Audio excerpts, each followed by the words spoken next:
Bonsoir à tous, bienvenue sur Radio Chaton. On se retrouve aujourd'hui avec ma comparse Vira pour une émission spéciale consacrée à Tommy Robinson. Bonsoir Vira. Bonsoir. Alors que nous étions en pleine préparation de l'émission spéciale Ramadan sur la place des femmes en islam, l'actualité nous a rattrapés avec l'arrestation de Tommy Robinson. Le 25 mai, le journaliste et militant anti-islamisme Tommy Robinson a été arrêté devant le tribunal de Leeds en Angleterre et envoyé illico en prison pour 13 mois. 13 mois de prison ferme pour avoir simplement filmé l'entrée d'un tribunal où se déroulait un de ces très nombreux procès de gangs pédophiles pakistanais qui agitent l'Angleterre depuis plusieurs années. Le contexte est très important pour comprendre la signification de cette affaire. En effet, la Grande-Bretagne est confrontée au plus grand scandale pédophile de toute son histoire. Il y a eu des dizaines d'affaires de ce qu'on appelle les grooming gangs en Angleterre depuis des années, à savoir des gangs pédophiles, pour la plupart issus des communautés pakistanaises et bangladaises. Pour la quasi-totalité même. Oui, pour la quasi-totalité. Ces gangs qui procèdent en ciblant des jeunes filles fragiles, souvent en rupture familiale, la plupart, la quasi-totalité blanches, une petite minorité appartenant à la communauté sikh. Donc ils les ciblent en les amadouant, en jouant le rôle du parfait petit ami, en envoyant un homme en fait jouer un rôle de hameçonneur, afin de les prendre au piège et de les soumettre à des viols collectifs à répétition, à une prostitution forcée. Et il y a souvent des affaires de drogue. Également, les jeunes filles sont maintenues dans ces réseaux par la drogue. Plusieurs villes britanniques sont touchées, plus d'une vingtaine au total. Le nombre de victimes total est évalué à plus de 4000.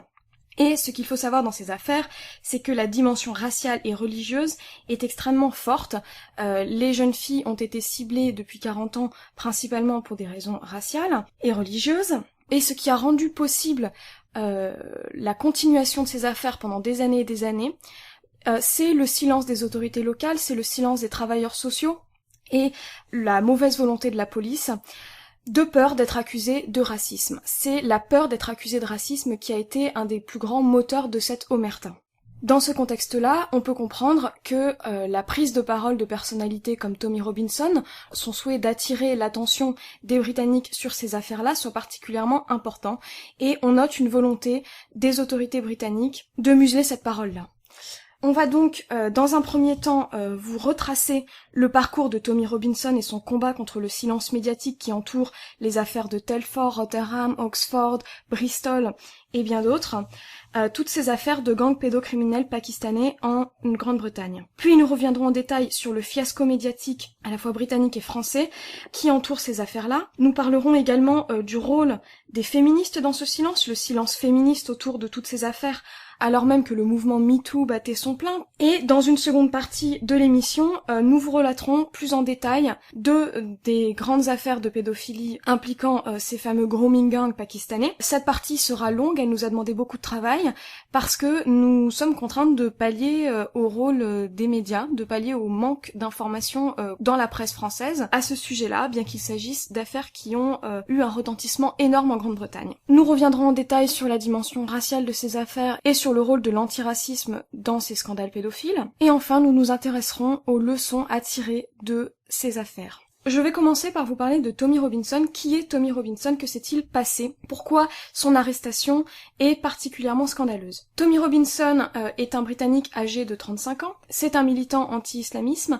Il a été arrêté pour trouble à l'ordre public le 25 mai, alors qu'il filmait l'entrée des accusés d'un procès pour viol au tribunal de Leeds dans le nord de l'Angleterre. Dans un laps de temps de 6 heures, il a été arrêté, jugé et condamné à 13 mois de prison ferme pour ce que les Anglais appellent contempt of the court, c'est-à-dire outrage au tribunal, car en faisant un live stream, en filmant l'entrée de ce tribunal, il a enfreint ce que les Britanniques appellent un reporting ban, c'est-à-dire l'interdiction de parler d'une affaire en cours. En Grande-Bretagne, le juge peut décréter l'interdiction pour tout média d'évoquer une affaire, et cette interdiction n'a pas à être spécifiquement motivée et elle peut se prolonger dans le temps, y compris après le verdict. Le juge a donc prononcé un reporting ban sur une affaire de viol, une affaire de grooming gang qui était en cours. Tommy Robinson a bravé cette interdiction, et il a été arrêté, jugé, condamné en prison. Et par-dessus, le juge a prononcé un reporting ban sur l'arrestation et sur le procès de Tommy Robinson, ce qui a abouti au fait que les médias britanniques ont eu interdiction de parler de l'incarcération de Tommy Robinson. Donc pendant plus de 3 jours, il me semble, il y a eu un blackout médiatique complet. On n'en entendait parler que sur les réseaux sociaux. Les quelques articles qui étaient sortis dans la presse ont dû être censurés pour éviter les poursuites judiciaires. Et les seules informations qui filtraient à ce sujet venaient soit de l'étranger, soit des réseaux sociaux de personnes qui se mettaient volontairement hors de la loi, parce qu'elles estimaient qu'il fallait avant tout faire circuler l'information. Il s'agissait donc d'une incarcération secrète, pour reprendre les termes du Washington Post. Il faut savoir également que Tommy Robinson avait déjà été condamné pour le même motif en 2017. Il avait été condamné à 3 mois de prison avec sursis pour avoir filmé les abords d'un tribunal lors d'un procès pour viol commis par des gangs pédophiles. Au passage, les accusés ont bel et bien été reconnus coupables des faits qui leur ont été reprochés. Or, dans ces affaires-là, on vous l'expliquera plus tard quand on rentrera dans le détail de ces affaires, c'est justement le silence, c'est justement l'omerta, de peur d'attiser des tensions raciales au sein des citoyens britanniques, qui a rendu possible tous ces crimes pendant de si longues années. Donc Tommy Robinson a choisi sciemment de braver cet interdit. Il savait qu'il s'exposait à des sanctions en filmant ce deuxième procès, mais il l'a fait parce qu'il jugeait important que ses compatriotes soient au courant de ce qu'il se passe réellement dans son pays et du sort de nombreuses jeunes filles qui ont été violées en Grande-Bretagne ces dernières années. Vira, est-ce que tu peux nous en dire un petit peu plus sur le détail de cette arrestation et de cette incarcération de Tommy Robinson ? Alors, je suis rentrée en contact avec un proche de Tommy Robinson qui m'a révélé des détails absolument scandaleux qui illustrent parfaitement la complicité du système judiciaire et policier britannique dans le scandale de Telford, de Rotherham et de tant d'autres. Selon ces révélations, lorsque Tommy Robinson a été arrêté, la police a dit à son avocate qu'il allait être relâché et que ce n'était pas la peine qu'elle se déplace jusqu'à Leeds pour le représenter. Il a été arrêté à 10h du matin, à 14h, il passait devant le juge pour entrave à la justice, contempt of court. L'avocat, commis d'office, ne connaissait absolument rien à ce domaine très particulier de la justice. Au final, le jugement n'a pas duré 5 minutes. Le juge a bien précisé que la condamnation n'avait rien à voir avec les 3 mois de sursis que Tommy avait pris le 22 mai 2017. De même, à l'avocat qui disait que condamner Tommy à la prison, connu comme il est dans sa lutte contre l'islamisme, c'était le condamner à mort, le juge a répondu que Tommy n'avait qu'à être responsable de ses actes et de leurs conséquences et que ce n'était pas son problème. Là-dessus, il est envoyé le jour même dans une prison qui est pour l'instant relativement sûre pour lui, une prison qui habite peu de musulmans, avec énormément de personnes qui le soutiennent. Mais il faut bien garder à l'esprit qu'il peut toujours être transféré du jour au lendemain, par exemple, ça lui est déjà arrivé en 2014 lorsqu'il avait été incarcéré. Donc l'arrestation et la détention de Tommy Robinson sont légales puisque Tommy Robinson a enfreint la restriction de reportage que la Cour avait prononcée. Néanmoins, on peut s'interroger sur certaines violations de ses droits, comme par exemple cette entourloupe autour de l'avocat commis d'office qui lui a été refourgué, ces mauvaises informations qui ont été données à l'avocat de Tommy Robinson. Donc on peut se demander si Tommy Robinson a vraiment eu un procès équitable. Et deuxièmement, 13 mois de prison ferme pour avoir filmé l'extérieur d'un tribunal, sachant qu'en plus il n'y avait pas foule, il n'y avait pas d'agitation énorme, de foule hurlante, voilà, il était tout seul. On peut s'interroger sur la lourdeur de cette sanction. Beaucoup de commentateurs ont carrément qualifié Tommy Robinson de prisonnier politique, et effectivement, il y a pas mal d'éléments qui peuvent le laisser penser. Tommy Robinson, en effet, est dans le collimateur des autorités depuis un certain temps. C'est une figure assez controversée en Grande-Bretagne. Beaucoup le considèrent comme une figure de l'extrême droite, alors même qu'au sein de l'extrême droite, il est souvent perçu comme quelqu'un de plutôt modéré et qui cible principalement les islamistes et non pas l'immigration en général. Tommy Robinson est le fondateur de l'English Defence League, un groupe fondé dans la ville de Luton, dont la principale activité était d'organiser des manifestations et des happenings contre l'islamisation de la Grande-Bretagne et contre la charia. Ce groupe a été créé dans la ville de Luton, comme je vous l'ai dit, en 2012. C'était un contexte particulièrement tendu, où il y avait un certain nombre de manifestations islamistes contre l'intervention britannique en Afghanistan, avec des slogans du type UK go to hell, UK police burn in hell, donc c'est-à-dire Grande-Bretagne va en enfer, police britannique brûle en enfer, donc des manifestations assez violentes. Je vais vous mettre le lien d'une vidéo que vous pourrez trouver sur notre site qui vous donne un peu l'ambiance générale à cette époque-là. Donc on a des manifs comme ça avec des barbus qui ont le look complet d'islamistes, avec des drapeaux islamistes ultra radicaux, salafistes, et un cortège aussi de femmes tout en niqab, tout en noir, un peu à la Belphégor. Dans ce contexte-là, donc, Tommy Robinson et ses compagnons de route avaient estimé qu'il fallait une riposte de rue. Ensuite, en 2013, Tommy Robinson quitte cette organisation, et en 2015, il participe à la fondation de la branche britannique de Pegida, qui signifie Patriotes européens contre l'islamisation de l'Occident, qui est un groupe à la fois anti-nazi et anti-islam. L'activisme de rue est particulièrement important en Grande-Bretagne. Tommy Robinson s'est vu beaucoup reprocher d'être proche de groupes de hooligans, mais comme je vous l'ai dit, on s'inscrit dans un contexte général de manifestations violentes et de paroles islamistes salafistes complètement débridées. Et dans ces conditions-là, évidemment, il faut des manifestations relativement musclées. En 2015, Tommy Robinson prend un virage un peu plus pacifique quand il rencontre deux personnalités musulmanes engagées dans la lutte contre la radicalisation islamique. Il s'agit de Mo Ansar et Majid Nawaz. Majid Nawaz qui est directeur du think tank Qiyam dédié à la déradicalisation. C'est un groupe de réflexion de musulmans contre la radicalisation au sein même de leur communauté. Et c'est à ce moment-là que Tommy Robinson renonce à lutter contre l'immigration en général et se focalise sur l'islamisme radical et notamment sur les histoires de grooming gangs qui sont très en lien avec l'islamisme en Grande-Bretagne. En 2016, Tommy Robinson est condamné par la justice britannique à 1 an d'interdiction de stade pour avoir agité en France pendant l'Euro un drapeau britannique portant le message « Fuck ISIS », donc Nick Daesh. En 2017, Tommy Robinson devient correspondant pour le magazine en ligne canadien The Rebel Media, connu pour ses positions conservatrices, anti-immigration et anti-islamisme, donc il devient reporter. Toujours en 2017, il est condamné à 3 mois de prison avec sursis pour avoir filmé la sortie du tribunal de Canterbury, dans une affaire de viol collectif commis par des Afghans dans un fast-food dont ils étaient les propriétaires. Robinson contestait le fait que l'affaire soit jugée en huis clos au prétexte qu'un des accusés se présentait comme un sans-papier mineur de 15 ans, alors même que le procès a permis d'établir que cet accusé était en réalité majeur. Donc pour résumer, Tommy Robinson n'est pas un saint, il a un casier judiciaire relativement chargé, mais à chaque fois pour des faits somme toute mineurs. Il savait qu'il était sous le coup d'une peine de sursis, il savait que filmer ce tribunal était interdit, et il a choisi de prendre ce risque-là parce qu'il estimait que la priorité était d'informer ses compatriotes sur ce qu'il se passe au niveau de ces procès de gangs pédophiles. L'incarcération de Tommy Robinson et le climat d'omerta médiatique volontaire en Grande-Bretagne sur son incarcération a généré un scandale sur les réseaux sociaux. Une pétition a été lancée pour libérer Tommy Robinson et elle a dépassé les 500 000 signatures.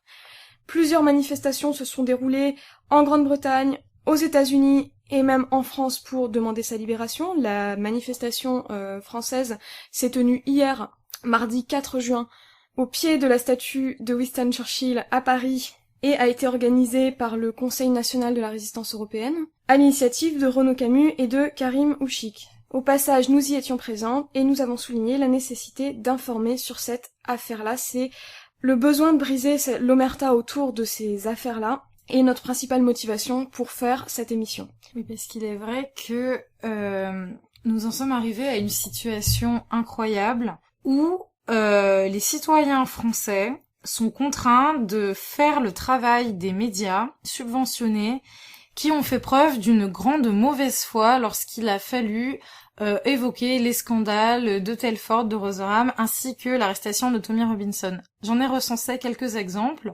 car j'estime que ces pirouettes doivent être connues de l'ensemble de la population et de tous ceux qui nous écoutent. Je vais donc vous donner quelques exemples de comment les médias français ont totalement pris le parti du mépris, du silence, s'inscrivant parfaitement dans la tradition politiquement correcte et antiraciste qui règne en maître depuis le début de cette affaire. Par exemple, le 29 mai 2018, à 17h12, le journal d'extrême gauche Libération publie un article « Que se passe-t-il avec Tommy Robinson au Royaume-Uni ?»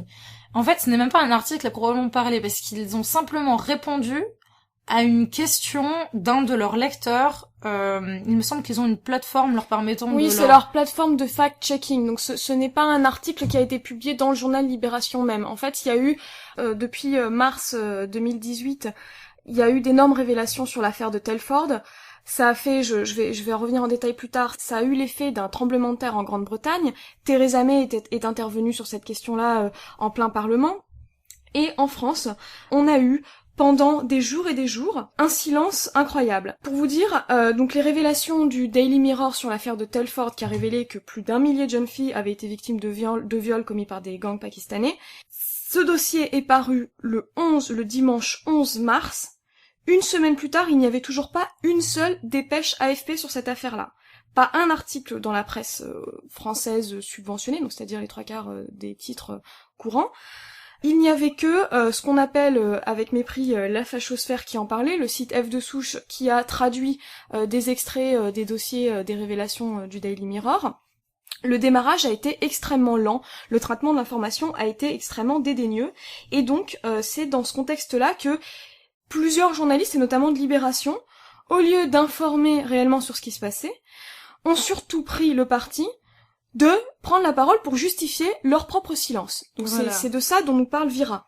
Donc, le 29 mai 2018, à la question « Que se passe-t-il avec Tommy Robinson au Royaume-Uni ?», le journal Libération explique que Tommy Robinson est enfermé conformément à la loi britannique, car il a brisé la reporting restriction qui avait été décidée par le juge à propos du procès de Telford.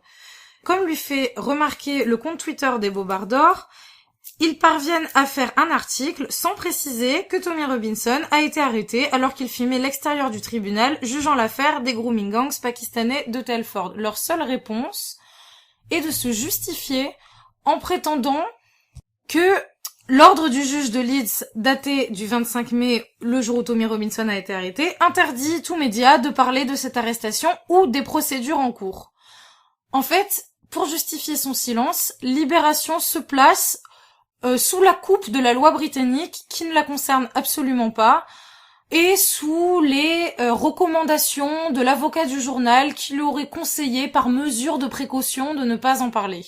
Donc ils se cachent derrière ce fameux conseil de leur avocat pour ne pas évoquer le fond de l'affaire, alors même que rien ne les oblige réellement à respecter la loi britannique en cette matière-là. Vous pensez bien que les juges britanniques ne vont pas s'amuser à aller coller des procès à chaque journaliste américain, australien, brésilien, chinois, japonais ou français qui fait un article sur cette affaire-là.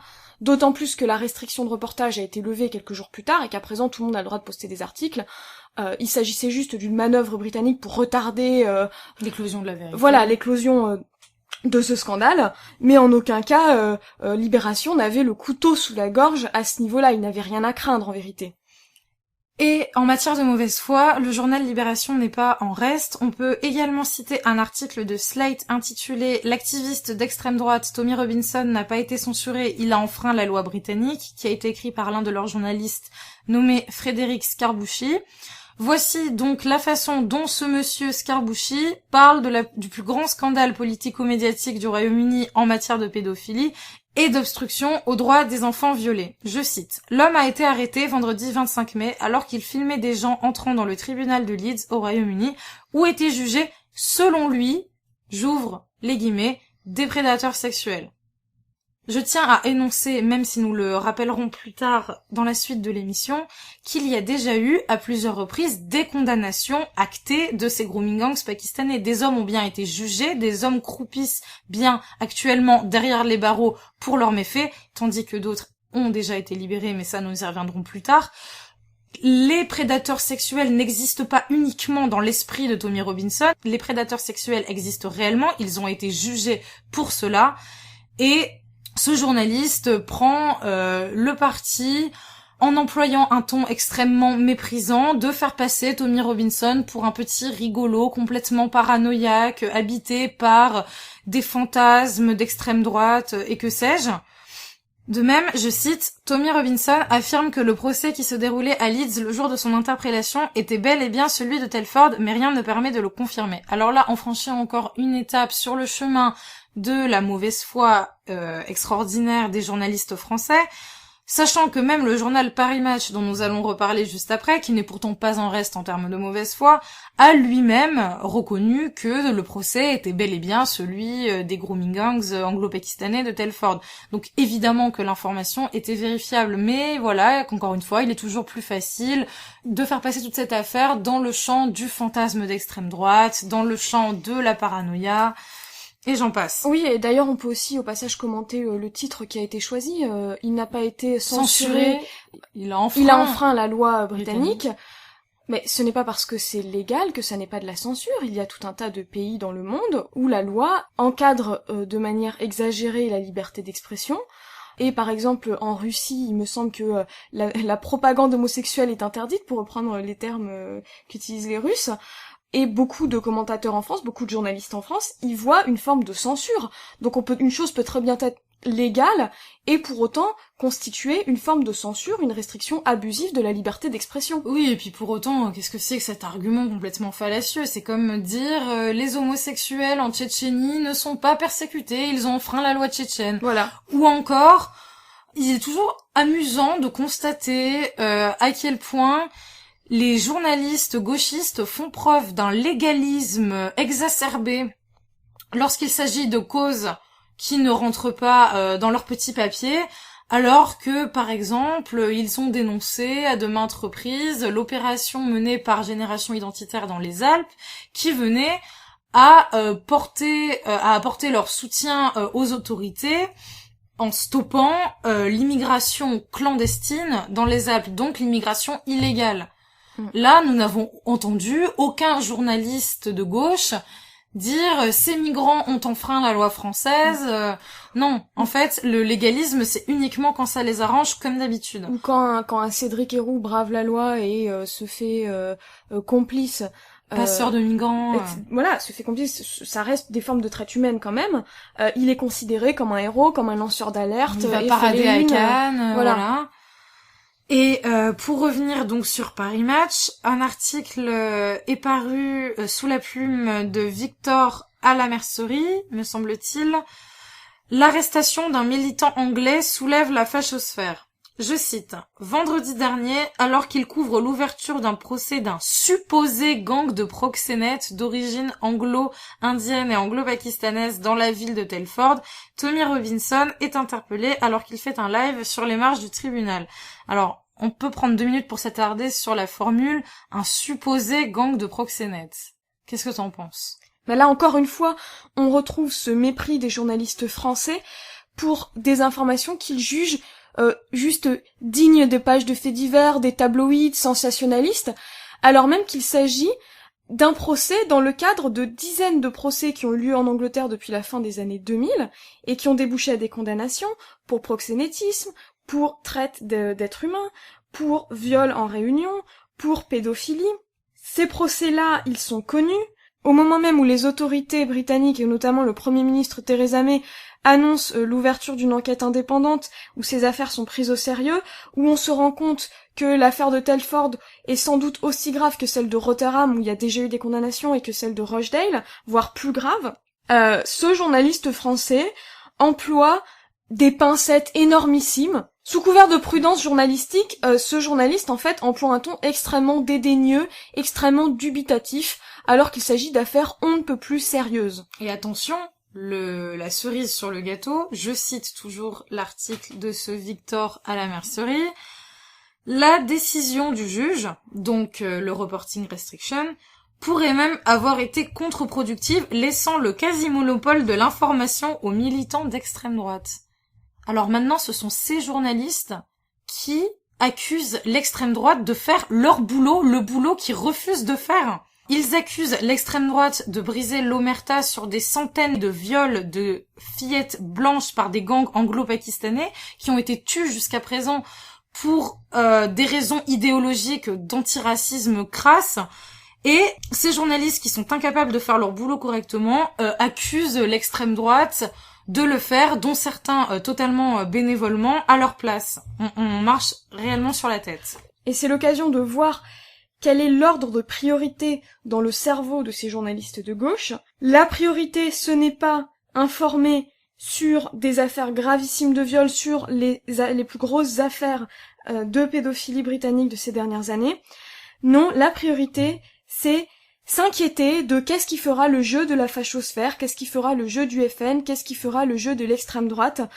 Au fond, ces gens ont plus peur de passer pour racistes que de viols réellement commis sur des jeunes filles dans un pays juste à côté de chez nous. Alors moi, il y a quelque chose qui m'amuse beaucoup, Vira, quand tu retraces toutes ces précautions oratoires, toutes ces pincettes qui sont employées pour se référer au viol de Telford et ce ton dubitatif, parce que Slate donc n'a fait aucun article sur les gangs de Telford, de Rotherham, qui pourtant ont fait la une en Grande-Bretagne depuis très longtemps, et dans le cas de Telford, ça a fait l'actualité en mars. Slate a en revanche consacré des dizaines et des dizaines d'articles au mouvement MeToo, y compris, à certains articles sur des affaires importantes, mais d'autres articles sur des choses bien plus minimes, bien plus anecdotiques. Slate a aussi médiatisé l'affaire Nadia Dam, c'est une journaliste qui avait insulté des forumers du forum JVC, et certains de ces forumers l'ont insulté, l'ont menacé de mort, etc. Donc elle a porté plainte, elle a bien fait, quand on se fait menacer de mort, évidemment qu'on doit porter plainte, mais enfin, ça reste de l'ordre des paroles, la justice fait son travail, il n'y a pas non plus de quoi en faire une héroïne. Et surtout, Slate, donc je vous l'ai dit, emploie des précautions et un ton dubitatif et méprisant concernant l'affaire de Telford, comme s'il était difficile de vérifier les faits, alors même que il suffit d'aller sur Google, de consulter les pages Wikipédia de ces affaires-là, on tombe sur des dizaines et des dizaines d'articles de la presse britannique qui permettent de se faire une idée précise de l'ampleur des phénomènes.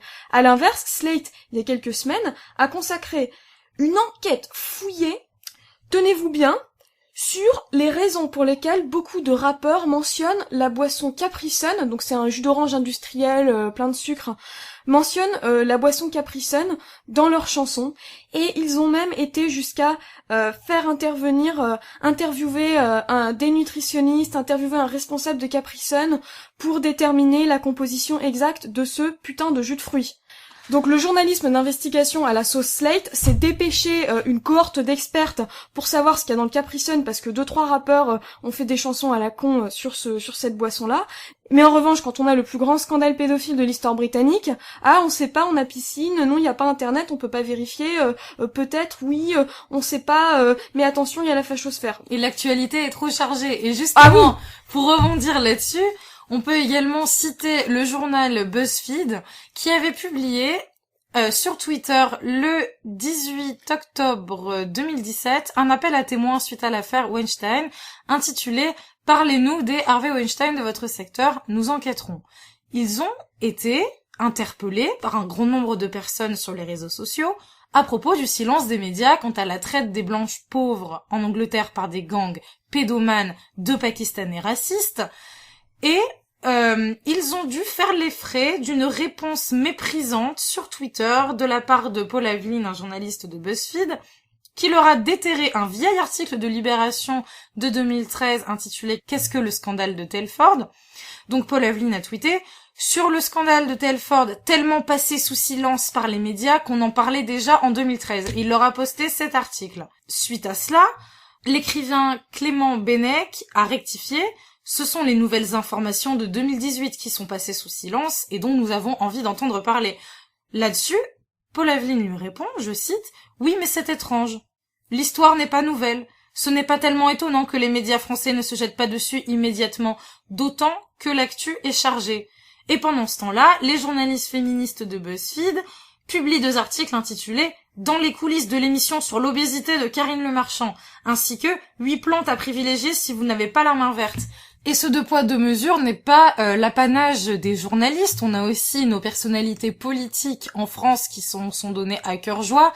Nous pouvons citer par exemple Marine Le Pen, qui n'a pas dit un mot sur Tommy Robinson, un mot sur le scandale de Rotherham et de Telford, tout occupée qu'elle était à réclamer la naturalisation de Mamoudou, le spider migrant parisien sauveur d'enfants. Et au passage, tant qu'on parle des politiques, les politiques français ayant soutenu Tommy Robinson se comptent sur les doigts d'une main. On a Valérie Boyer des Républicains, qui est celle qui en a le plus parlé sur Twitter.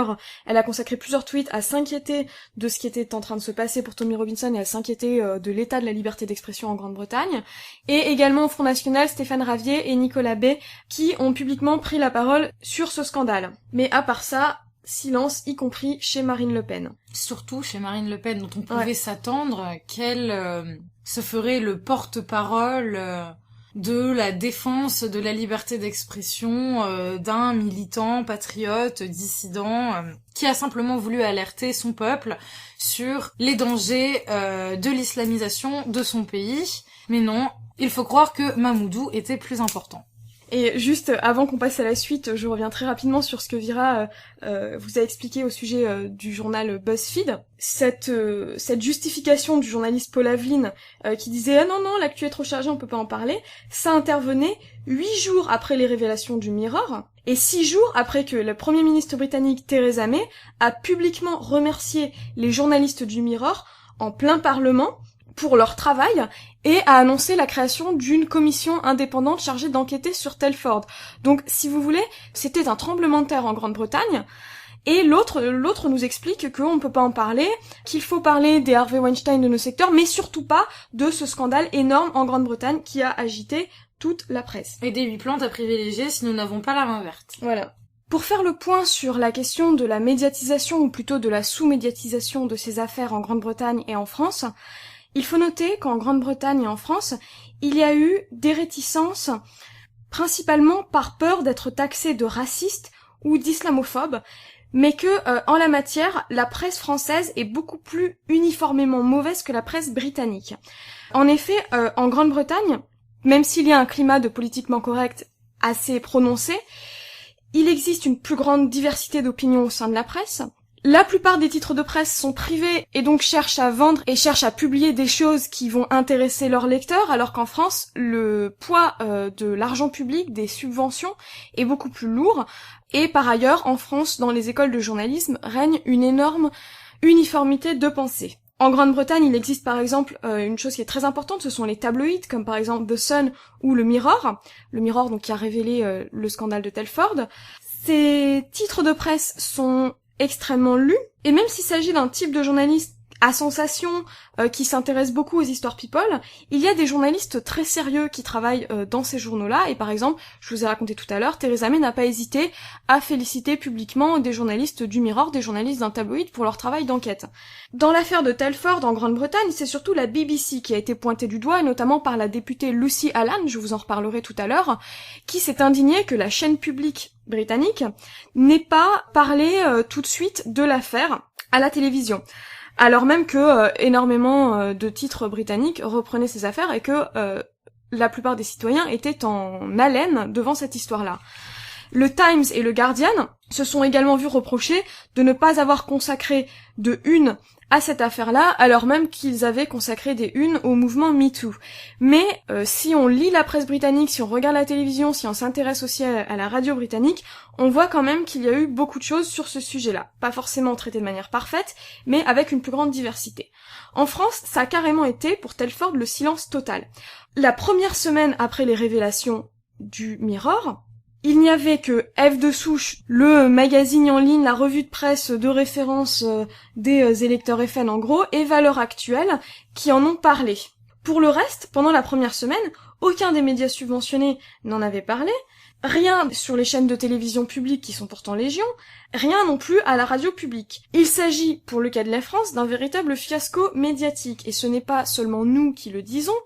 C'est par exemple Claude Askolovitch, journaliste de France Inter, qu'on ne peut pas suspecter de sympathie d'extrême droite, qui le 19 mars 2018, soit 8 jours après les révélations du Mirror, s'est décidé à en parler et a clairement pointé la responsabilité des médias français, a clairement évoqué un ratage.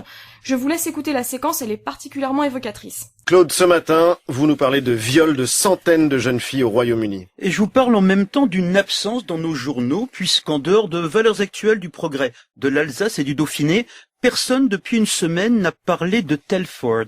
Telford, petite ville pauvre qui est devenue l'incarnation de l'horreur chez nos voisins. Telford où des centaines de jeunes filles mineures ont été violées et contraintes à se prostituer depuis 40 ans. Affaire révélée il y a 8 jours par le Sunday Mirror. Ainsi parlait dans le journal une jeune fille de 14 ans dont le numéro de téléphone avait été vendu à des pédophiles. On m'avait dit que si je parlais à quiconque, on irait chercher mes petites sœurs. Nuit après nuit, je devais avoir des relations sexuelles avec plusieurs hommes dans des maisons sordides. J'allais chercher la pilule du lendemain 2 fois par semaine sans qu'on me pose des questions. J'ai avorté 2 fois et j'ai été violée par plusieurs hommes quelques heures après mon second avortement. C'était il y a 8 jours sur le Sunday Mirror et depuis sur les sites des journaux britanniques, les témoignages s'accumulent et l'on débat au Royaume-Uni sur ces enfants trahis et on débat d'autant plus que les victimes sont pour la plupart, c'est le mot d'une députée, des jeunes filles de la classe ouvrière blanche et leurs prédateurs sont issus de l'immigration pakistanaise et cette affaire de Telford vient après d'autres du même type, notamment dans la ville de Rotherham où des chauffeurs de taxi pakistanais avaient réduit en esclavage sexuel des dizaines, des centaines de jeunes filles. C'est atroce ce que vous racontez. Pourquoi on est passé à côté un petit peu de cette affaire-là? Poser la question, c'est peut-être y répondre et on ne sait pas, mais le fait est qu'il a fallu attendre vendredi dernier, donc 5 jours après les révélations de Sunday Mirror, pour qu'une dépêche de l'agence France Presse soit reprise ici par le Progrès, l'Alsace et le Dauphiné, mais ce sont d'autres réseaux qui ont amené Telford chez nous. C'est un site internet qui s'appelle F de souche, qui dénonce quotidiennement l'immigration, qui a traduit instantanément l'article du Sunday Mirror. Puis ses valeurs actuelles, excellent hebdomadaire, mais qui fait le pont entre la droite et l'extrême droite, qui racontait mercredi dernier l'affaire de Telford, et qui rappelait aussi Rotherham, et qui mettait en cause, valeurs actuelles, l'idéologie antiraciste, rappelant qu'une femme qui avait enquêté sur des viols à Rotherham avait dû suivre des cours de sensibilisation à la diversité, parce qu'elle évoquait l'origine pakistanaise des violeurs. L'affaire est symptomatique des dérives d'un certain antiracisme et néo-féminisme qui conduit tout droit à une forme, dit le journaliste du Figaro, d'apartheid à l'envers. Et sur Twitter enfin, le député mariniste Gilbert Collard montre la photo des prédateurs sexuels de Telford. Ils sont bruns de peau et écrit ceci: pourquoi ce lâche silence devinez? Et c'est ainsi que les victimes de Telford ne sont pas perdues en France pour tout le monde. Et on peut évidemment contester tout cela et rappeler que la pédophilie est un problème de masse au Royaume-Uni, bien au-delà des gangs pakistanais. Vous trouverez ainsi dans le Parisien un article publié il y a exactement un mois, le 19 février, sur un astrophysicien de 29 ans, Matthew Falder, 32 ans de prison, 50 victimes, dont un enfant de 4 ans. Le même jour, le 19 février, Le Monde et l'équipe racontaient la condamnation de l'ancien recruteur de football Barry Bennell, qui violait les jeunes garçons dont il avait la charge. Mais il reste pourtant cette étrangeté. En dehors de 3 journaux de province et d'un hebdomadaire d'extrême droite, la presse française a raté un scandale abominable à nos frontières et qui bouleverse un pays ami. Pourquoi les petites filles britanniques, violentées en temps de paix, ne parviennent-elles pas à franchir notre mur de la compassion?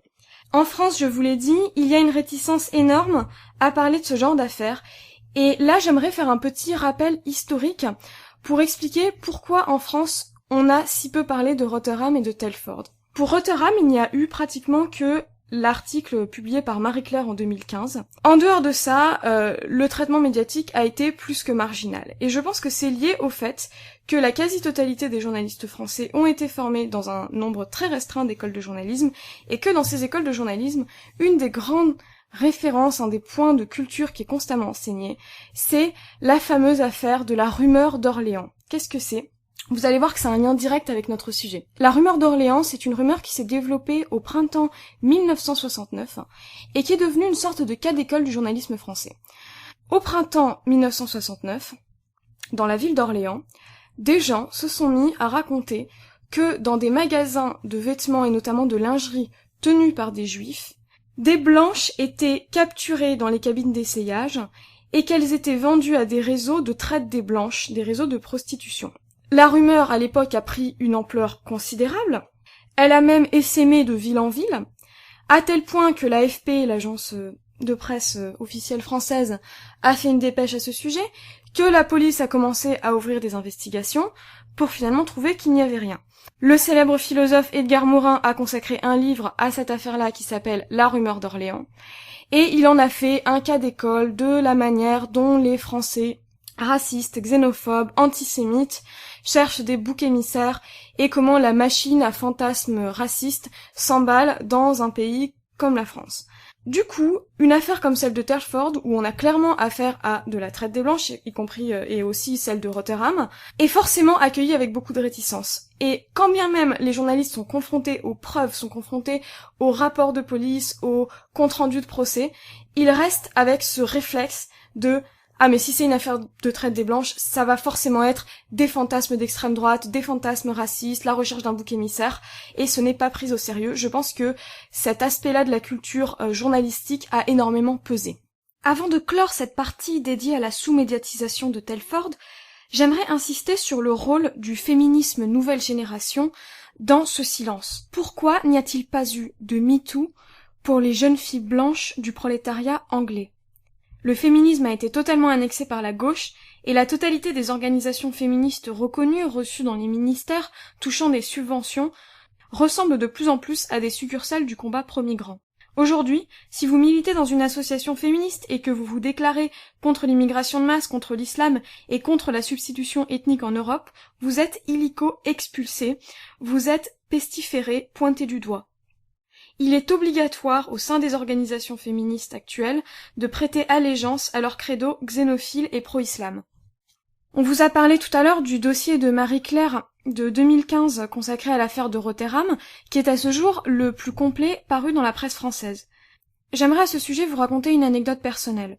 Il y a un peu plus d'un an, à l'époque où j'exerçais la profession d'attaché de presse, j'ai eu l'occasion de discuter avec une journaliste de Marie-Claire âgée d'une 50aine d'années, et je lui ai dit tout le bien que je pensais de l'article qui avait été rédigé par sa collègue au sujet de Rotherham. Elle a soupiré, et elle m'a répondu « Oh, tu sais, tout ça c'est bientôt fini. On n'est plus qu'une poignée de féministes à l'ancienne chez Marie-Claire, on est remplacé par la nouvelle génération de féministes à fond contre l'islamophobie, et on a de plus en plus de mal à placer nos sujets dès que ça touche l'islam, les étrangers, des sujets comme Rotherham. » Enfin, pour revenir au silence du mouvement MeToo, j'aimerais vous lire une tribune publiée par la journaliste Joanna Williams dans une revue de libres penseurs britanniques qui s'appelle Spiked Online et que j'ai traduite sur mon site Bellica en français. Je vais vous lire des extraits assez longs puisque cette journaliste m'ôte complètement les mots de la bouche, donc je préfère lui laisser la parole. Cela fait 6 mois que le mouvement MeToo a été lancé. Depuis 6 mois, nous sommes régulièrement abreuvés d'histoires attirant notre attention sur les souffrances causées par des hommes sur des femmes. Lorsque ce week-end le Sunday Mirror a révélé les abus sexuels subis par des centaines de filles et femmes à Telford, on aurait pu s'attendre à ce que le scandale soit relayé. L'information selon laquelle des filles, certaines de 11 ans, ont été droguées, battues et violées par des gangs composés d'hommes en majorité de musulmans asiatiques, a toute sa place dans le cadre d'une campagne contre les violences sexuelles. On aurait pu espérer que le mouvement MeToo montre sa solidarité, rappelle l'importance d'écouter les victimes et propose un soutien financier aux victimes. Mais non. Le scandale sexuel de Telford concerne plus de 1000 filles et s'étend sur plus de 40 ans. Des jeunes filles vulnérables de Telford ont été amadouées par des hommes, rendues accros au crack et violées. Elles ont tourné de violeur en violeur comme des objets. Certaines sont tombées enceintes, ont été avortées et ont ensuite été de nouveau violées à de multiples reprises. 3 femmes ont été assassinées et 2 autres sont mortes dans des drames liés à cette affaire. Pourtant, ces événements n'ont reçu qu'une faible couverture médiatique. Les filles de Telford, apparemment, ne méritent pas la une du Guardian ni du Times. Ces mêmes journaux qui ont couvert dans le détail et pendant des jours et des jours des affaires telles que « Le député Damian Green a-t-il oui ou non touché le genou de Kate Malbé ?» ou « Michael Fallon a-t-il essayé d'embrasser Jane Merrick ?» ne se sont pas autant scandalisés pour les jeunes filles de Telford. Le silence sur l'exploitation sexuelle à Telford révèle l'hypocrisie au cœur du mouvement MeToo. Les militantes MeToo de la haute société n'ont de cesse de clamer qu'elles sont guidées par leur volonté d'aider les femmes moins favorisées qu'elles, et non par leur intérêt personnel. Jane Merrick affirme qu'elle a tout déballé parce que, je cite, « Je savais qu'en n'agissant pas, je laissais tomber mon moi de 29 ans, mais aussi toutes les autres femmes qui subiraient la même chose que moi dans le futur. » Kate Malbé a fait une déclaration du même type. « C'est vrai que je jouis de nombreux privilèges que d'autres femmes n'ont pas. C'est pour cela que j'ai le devoir envers elles de me montrer. Quand on voit des femmes blanches et aisées dire « Me too », il faut se demander quelles sont les autres voix qu'on n'entend pas. Trop occupées par leur tapage sacrificiel et solidaire, Merrick et Malbé n'ont pas eu un mot pour les victimes adolescentes de Telford. Les stars de Me too ont lancé le fonds Time's Up. Elles ont levé des fonds pour payer les frais de procédure des victimes de harcèlement et de violences sexuelles souhaitant obtenir justice. Le but affiché était de faire entendre les voix, le pouvoir et la force des femmes travaillant dans des secteurs sous-payés où le manque de stabilité financière les rend particulièrement vulnérables à l'exploitation et aux violences sexistes. Plus de 16,7 millions de dollars ont été collectés en moins d'un mois. L'actrice britannique Emma Watson, l'une des donatrices les plus généreuses et les plus médiatiques, a écrit sur les réseaux sociaux « Les heures de l'abus de pouvoir sont comptées. Je suis solidaire des femmes de tous les milieux pour dire que l'heure a sonné, time's up, pour les abus, le harcèlement et les violences sexuelles. L'heure de l'oppression et de la marginalisation a sonné. Apparemment, certaines femmes méritent la solidarité plus que d'autres. Certaines voix de femmes méritent plus que d'autres d'être portées. » Pourquoi n'a-t-on pas vu d'effusion de compassion ou de déclarations scandalisées pour les filles de Telford? Pourquoi les actrices ne se font-elles pas photographier dans leurs robes de luxe à Telford? Pourquoi n'y a-t-il pas beaucoup de journalistes pour interrompre leur long déjeuner afin de donner une voix aux filles de Telford? Peut-être que tout simplement, les femmes de Telford appartiennent à la mauvaise catégorie de victimes. Ou peut-être que les hommes asiatiques, accusés de détournement de mineurs, de viol, de trafic de drogue, de meurtre et de pédophilie, appartiennent à la mauvaise catégorie d'hommes violents. MeToo préfère que les accusés soient des hommes blancs et puissants comme Harvey Weinstein ou les membres du cabinet ministériel conservateur. Les violences commises par des hommes musulmans bousculent la hiérarchie soigneusement mise en place par le féminisme intersectionnel et contredisent le discours habituel sur le patriarcat. Les tribuns et militantes s'inquiètent davantage du risque de racisme ou d'islamophobie que des violences sexuelles qui ont eu lieu. Que ce soit parce que les victimes de Telford ont le mauvais profil ou parce que leurs bourreaux ont le mauvais profil, un silence coupable a permis que des crimes soient perpétrés sans entrave pendant des années. Selon le rapport parlementaire, les travailleurs sociaux étaient au courant des violences dès la fin des années 90. En 2016, un lanceur d'alerte a été suspendu de la police pour avoir fourni des preuves à un journal. Une autre lanceuse d'alerte a été renvoyée de son poste d'aide aux victimes d'abus sexuels au sein d'une association protégée par les autorités locales. C'est ainsi que les abus se sont poursuivis. Becky Watson n'avait que 13 ans quand elle est morte dans un accident de voiture décrit comme une mise en scène, après avoir subi 2 ans de viol collectif. Sa mère a plusieurs fois dénoncé les suspects à la police, mais, soupire-t-elle, les filles comme Becky étaient traitées comme des délinquantes. MeToo nous ordonne de croire, sans poser de questions, des allégations de baisers volés ou de genoux touchés, mais quand des filles de la classe ouvrière rapportent des viols à la police, elles sont disqualifiées. Les stars et les journalistes du mouvement MeToo parlent de l'importance de croire les victimes et d'aider les femmes à faire entendre leur voix. Mais hélas pour les filles de la classe ouvrière d'Oxford, de Rotherham, de Newcastle et à présent Telford, toutes les femmes ne sont pas égales. Le mouvement MeToo étale un niveau écœurant d'hypocrisie. Pire, il accapare le temps et les ressources qui devraient être consacrés aux victimes authentiques d'abus sexuels. Passons à présent à la partie de notre émission consacrée aux affaires elles-mêmes, aux détails des faits, aux dossiers de ces gangs pédophiles pakistanais.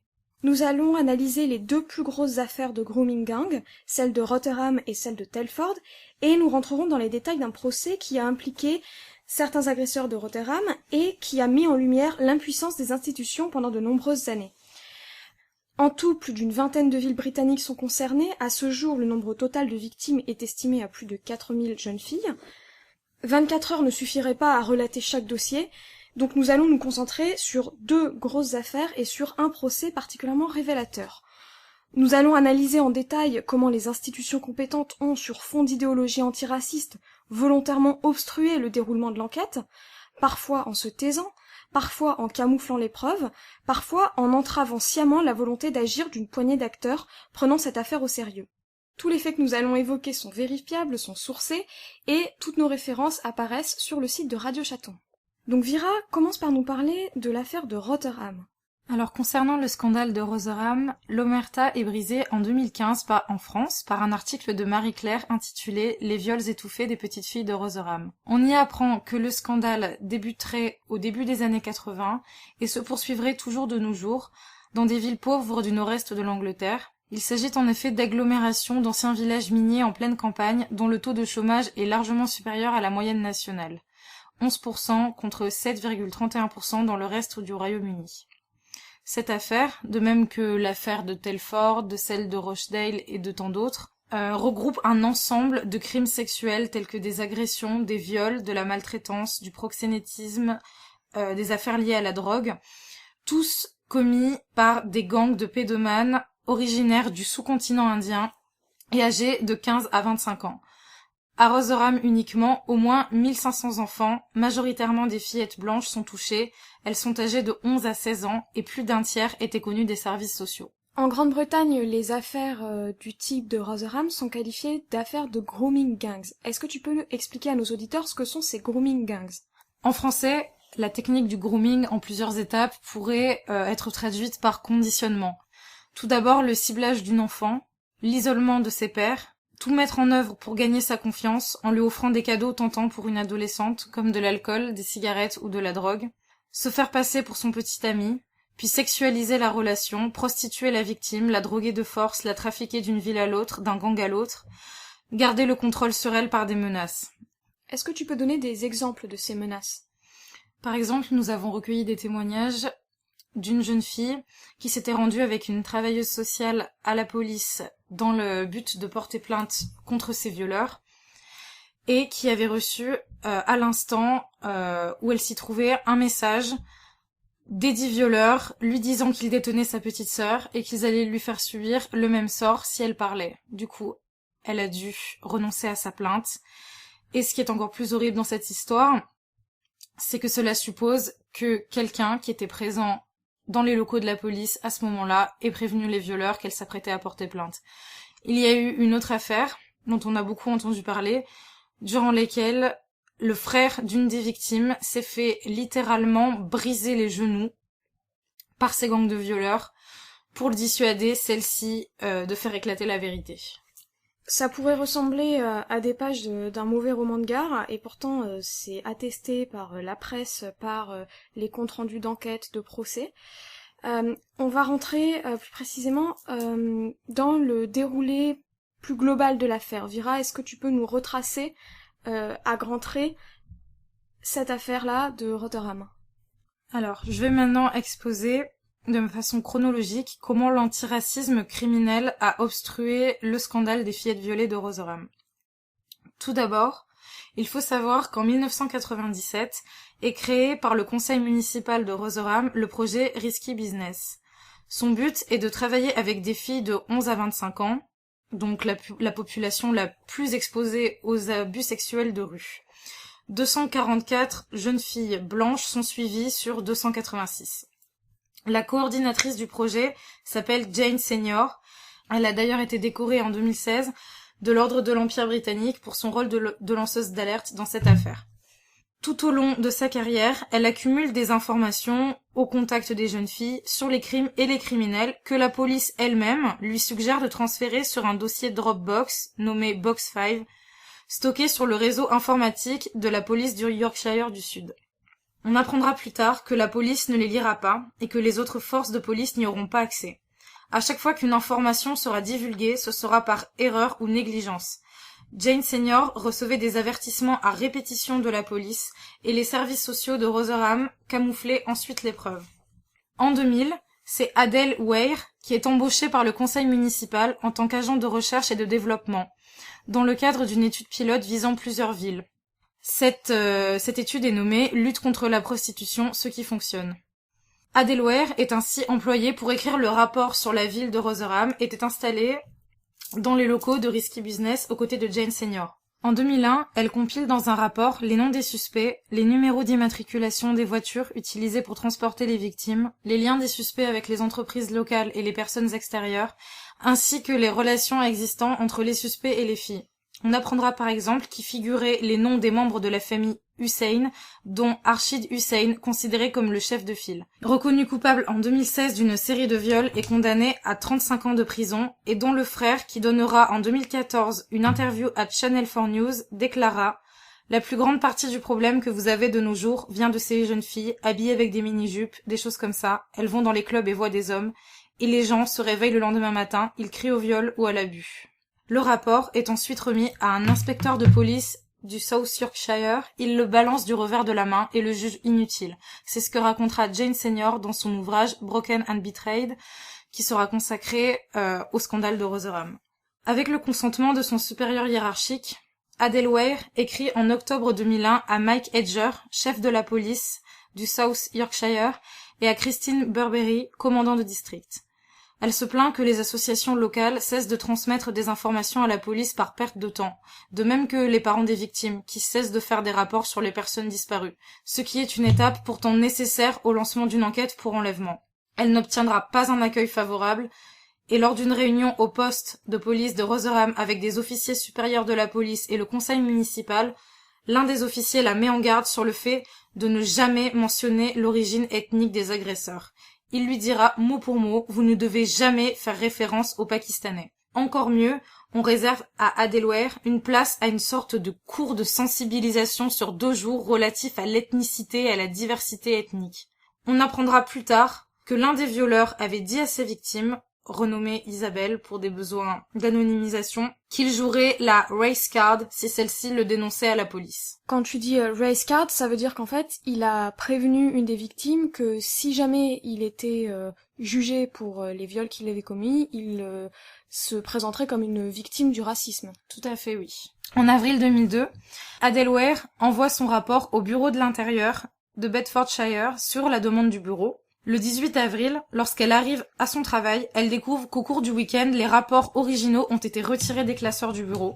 De même, l'ordinateur, protégé par mot de passe, a été piraté, des documents sont supprimés, des faux procès-verbaux sont créés pour faire croire qu'elle a assisté à des réunions durant lesquelles elle acceptait de ne rien envoyer au bureau sans consentement de son supérieur hiérarchique. C'est impossible, car à cette date, elle était à l'étranger.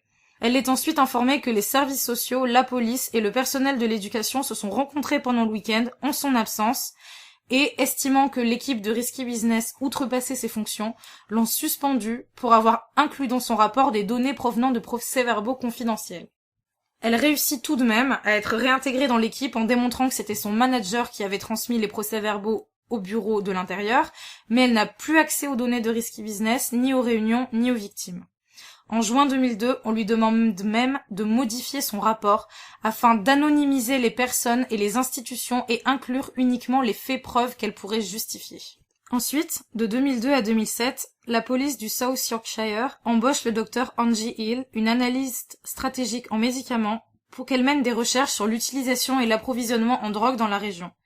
Située dans l'unité antidrogue avec 2 policiers, Hill a écrit plusieurs rapports au cours de cette période.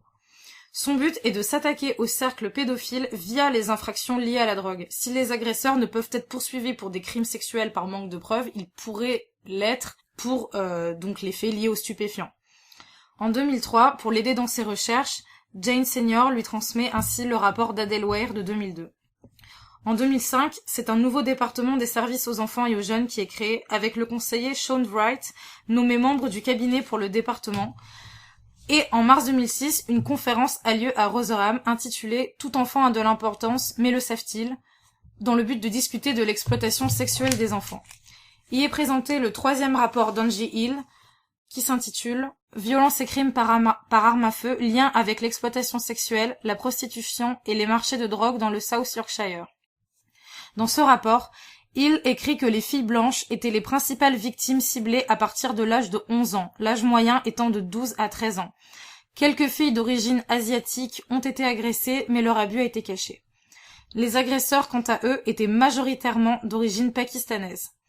Hill écrit que plusieurs agents s'occupant de la question ont estimé que l'appartenance ethnique des auteurs empêchait un traitement de ces crimes.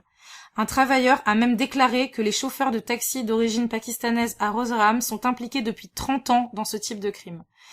Mais, dans les années 1970, les crimes n'étaient pas encore organisés de cette façon. Il ajoute qu'une campagne de publicité de grande envergure était en cours à ce moment-là sur le trafic de femmes d'Europe de l'Est avec des affiches à l'aéroport de Doncaster-Sheffield, alors que la question du trafic local de cette traite des jeunes filles blanches semblait être largement ignorée. Le rapport de Hill recommande « Il faudrait insister davantage sur la lutte contre les agresseurs plutôt que sur les abus ». Peu de temps après la publication de ce rapport, le financement de Risky Business est augmenté et le Conseil de protection des enfants approuve un plan d'action pour répondre à l'exploitation sexuelle des enfants et des jeunes à Rotherham.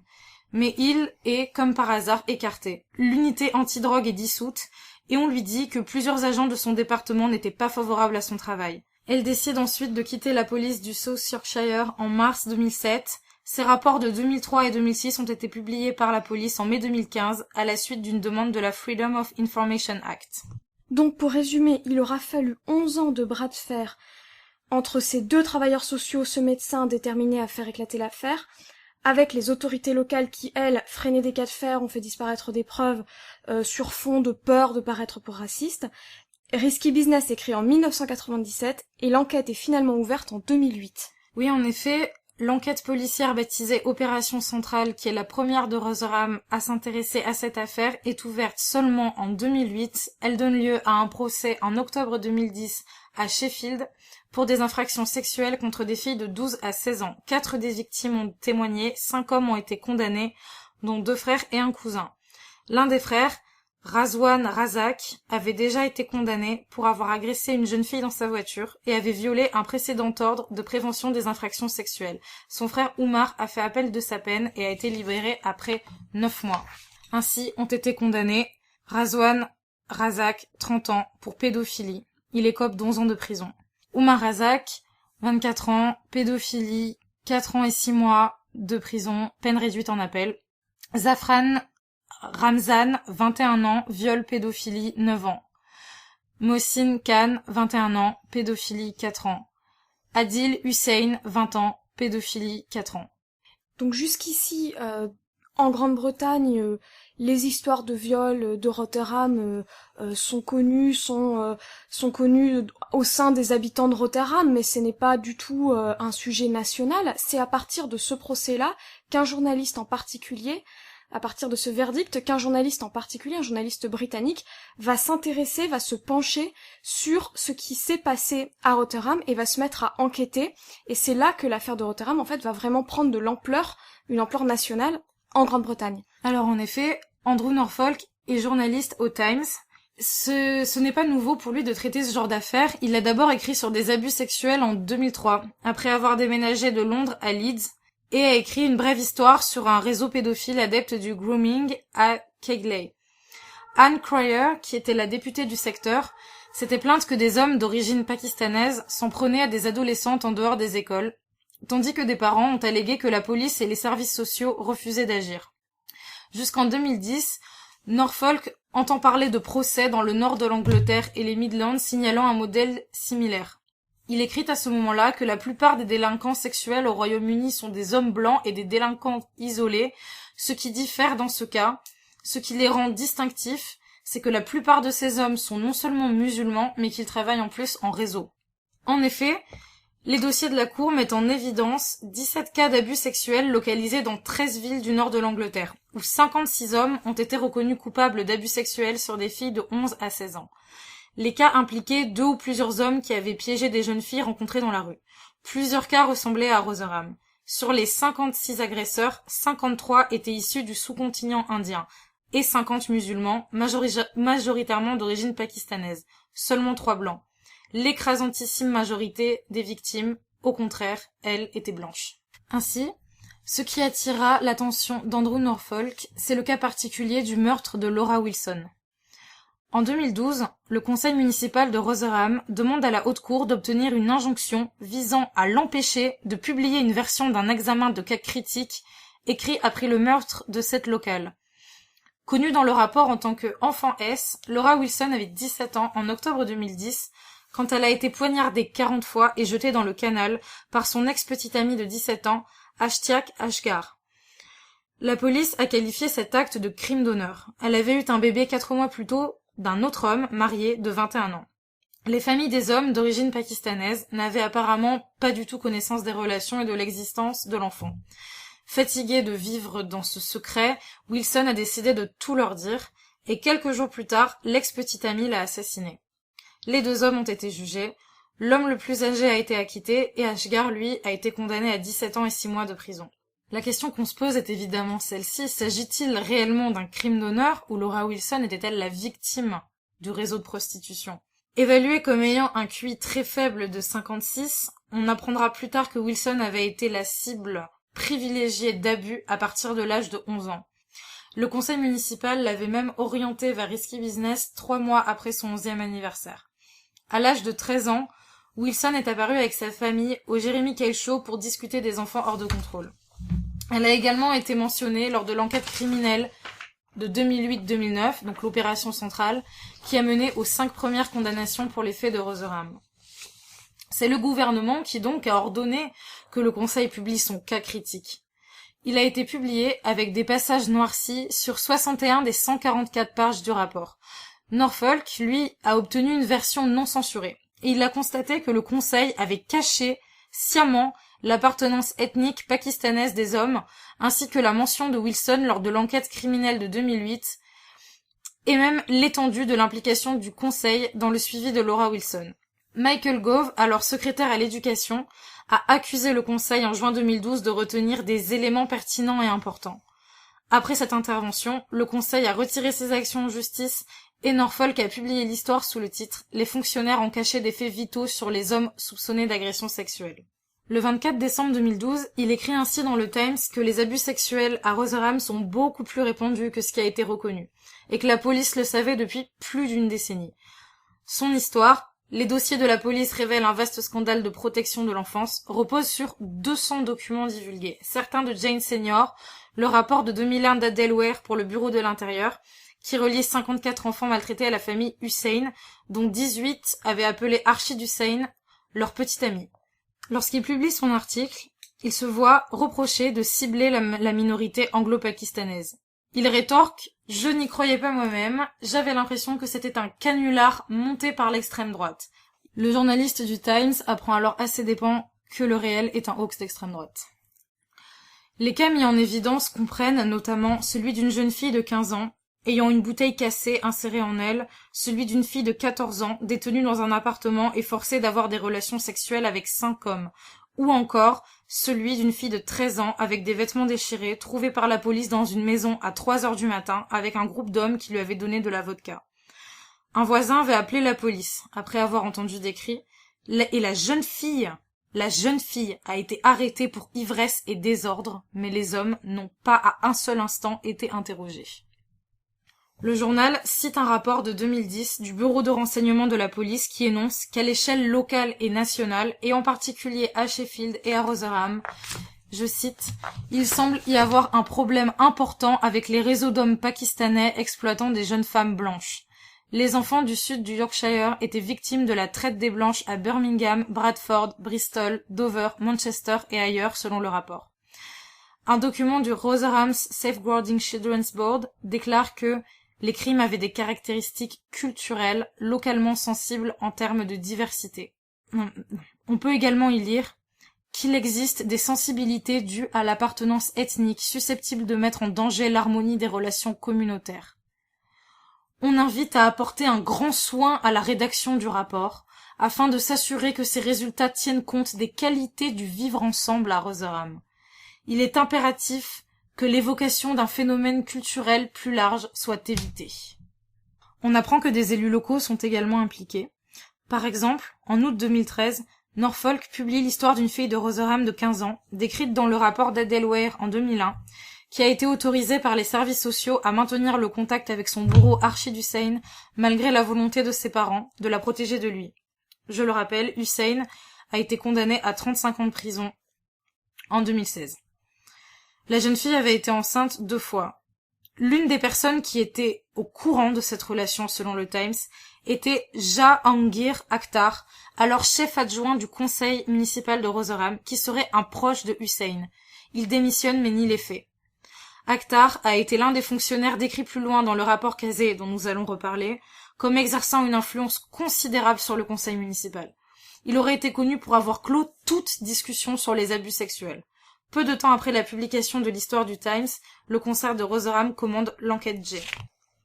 Alexis J est un professeur qui est mandé par le conseil de Rotherham en octobre 2013. C'est un ancien conseiller principal en matière de travail social auprès du gouvernement écossais. Il doit mener une enquête indépendante sur la gestion des rapports sur l'exploitation sexuelle des enfants, depuis les années 90. Le rapport est publié le 26 août 2014. Et il révèle qu'au moins 1400 enfants, estimation prudente, la plupart des filles blanches âgées de 11 à 15 ans, ont été victimes de violences sexuelles à Rotherham entre 1997 et 2013 par des hommes majoritairement pakistanais. Selon le rapport, des enfants de 11 ans ont été violés par de multiples personnes, enlevés, prostitués dans d'autres villes d'Angleterre, battus et intimidés. On y apprend que les chauffeurs de taxi sont un fil conducteur. Ils ramassent des enfants dans un but sexuel devant les écoles et les maisons de soins. L'enquête met au jour des exemples où des enfants sont aspergés de pétrole, menacés d'être brûlés, menacés avec des armes ou forcés d'assister à des viols violents, menacés de subir le même sort s'ils parlent. Toujours selon ce rapport, la police montre un manque de respect considérable pour les victimes au début des années 2000, les considérant comme, je cite, indésirables, indignes de la protection de la police. Les préoccupations de Jane Senior, ancienne travailleuse sociale, ont été accueillies avec, je cite, indifférence et mépris.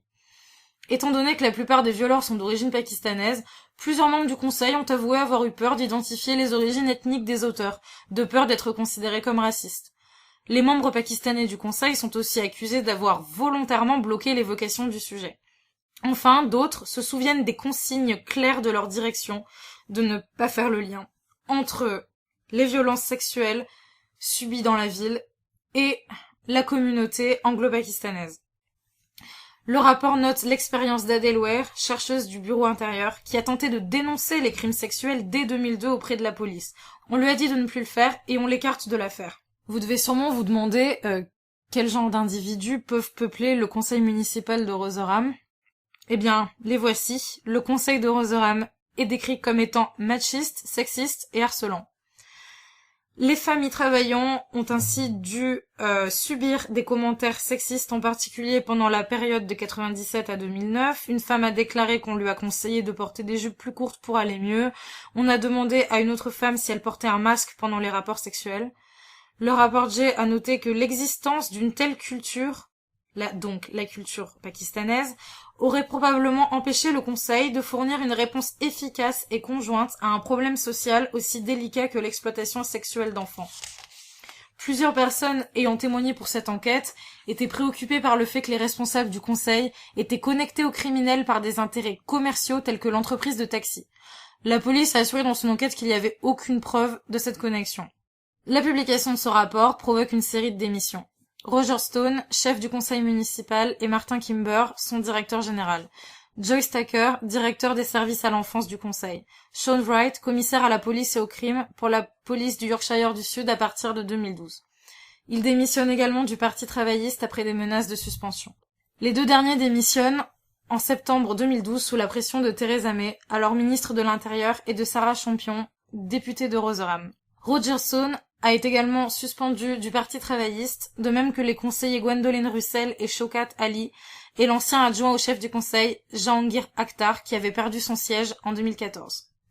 À la suite de ce rapport, le secrétaire d'État aux communautés et aux collectivités locales, Eric Pickles, lance une inspection indépendante sur le conseil de Rosoram. Dirigée par Louise Cazet, directrice générale du programme gouvernemental Famille en difficulté, l'inspection enquête sur la gouvernance du conseil, les services pour l'enfance, les licences de taxi et de location privée. Publié en février 2015, ce rapport conclut que le conseil de Rosoram était incompétent. Il y identifie une culture de l'intimidation, du sexisme et du politiquement correct, ainsi qu'une affaire de dissimulation d'informations et de censure des lanceurs d'alerte. L'équipe en charge de la pédophilie était mal dirigée, souffrait de charges excessives et ne partageait pas ces informations. Le conseil souffre d'un lourd passif d'échecs sur les questions ethniques. Le personnel, je cite, a perçu qu'il n'y avait qu'un petit pas entre mentionner l'origine ethnique des auteurs et être qualifié de raciste. Les conseillers d'origine pakistanaise ont géré toutes les questions relatives à la communauté pakistanaise, ce qui les a laissés en mesure d'exercer une influence disproportionnée, tandis que les conseillers blancs ont simplement ignoré leurs responsabilités. Un conseiller en particulier a été nommé comme étant très influent, y compris en matière de police. Suite à toutes ces enquêtes, à tous ces rapports de plus en plus accablants pour les élus locaux de Rosoram, la police du Yorkshire du Sud met en place l'opération Clover en août 2013 pour enquêter sur des cas connus d'abus sexuels sur mineurs dans la ville. Conséquence, une série de procès et de condamnations. Le 10 décembre 2015, à Sheffield, Kurban Ali, 53 ans, viol en bande organisée, 10 ans de prison. Arshid Hussain, 40 ans, viol, attentat à la pudeur, 23 accusations, 35 ans de prison. Basharat Hussain, 39 ans, 15 accusations de vol, de viol, 25 ans de prison.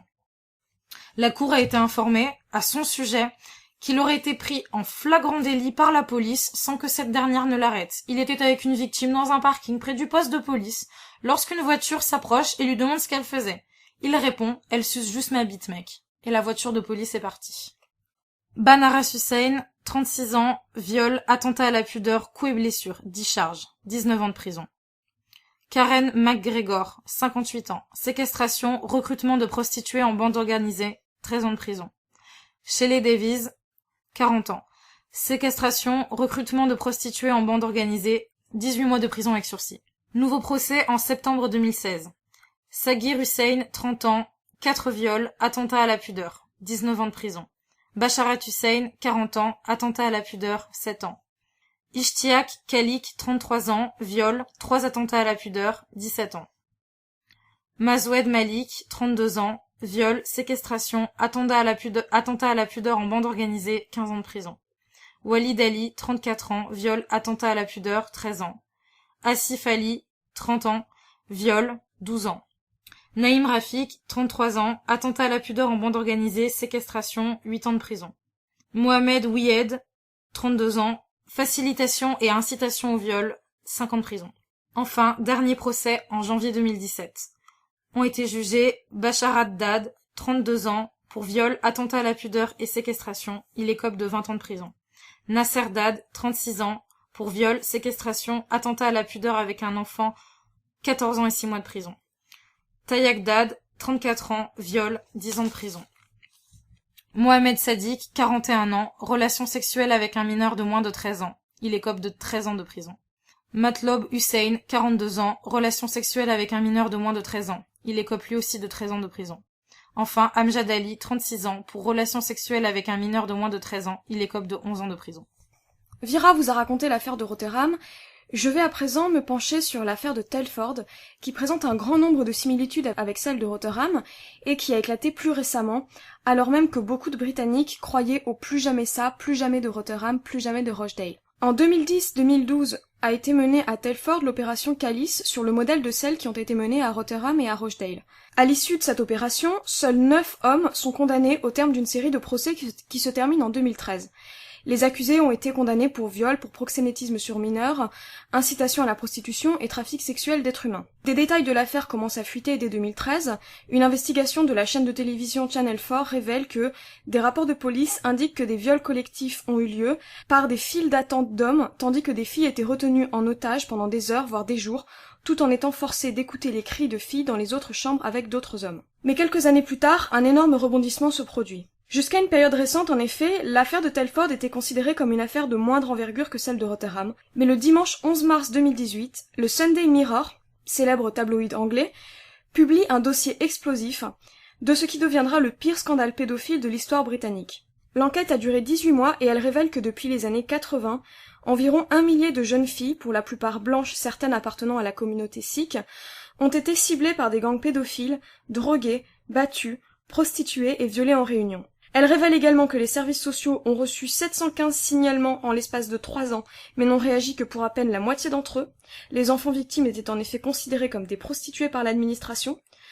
Que la police savait dès les années 90 mais n'a rien fait.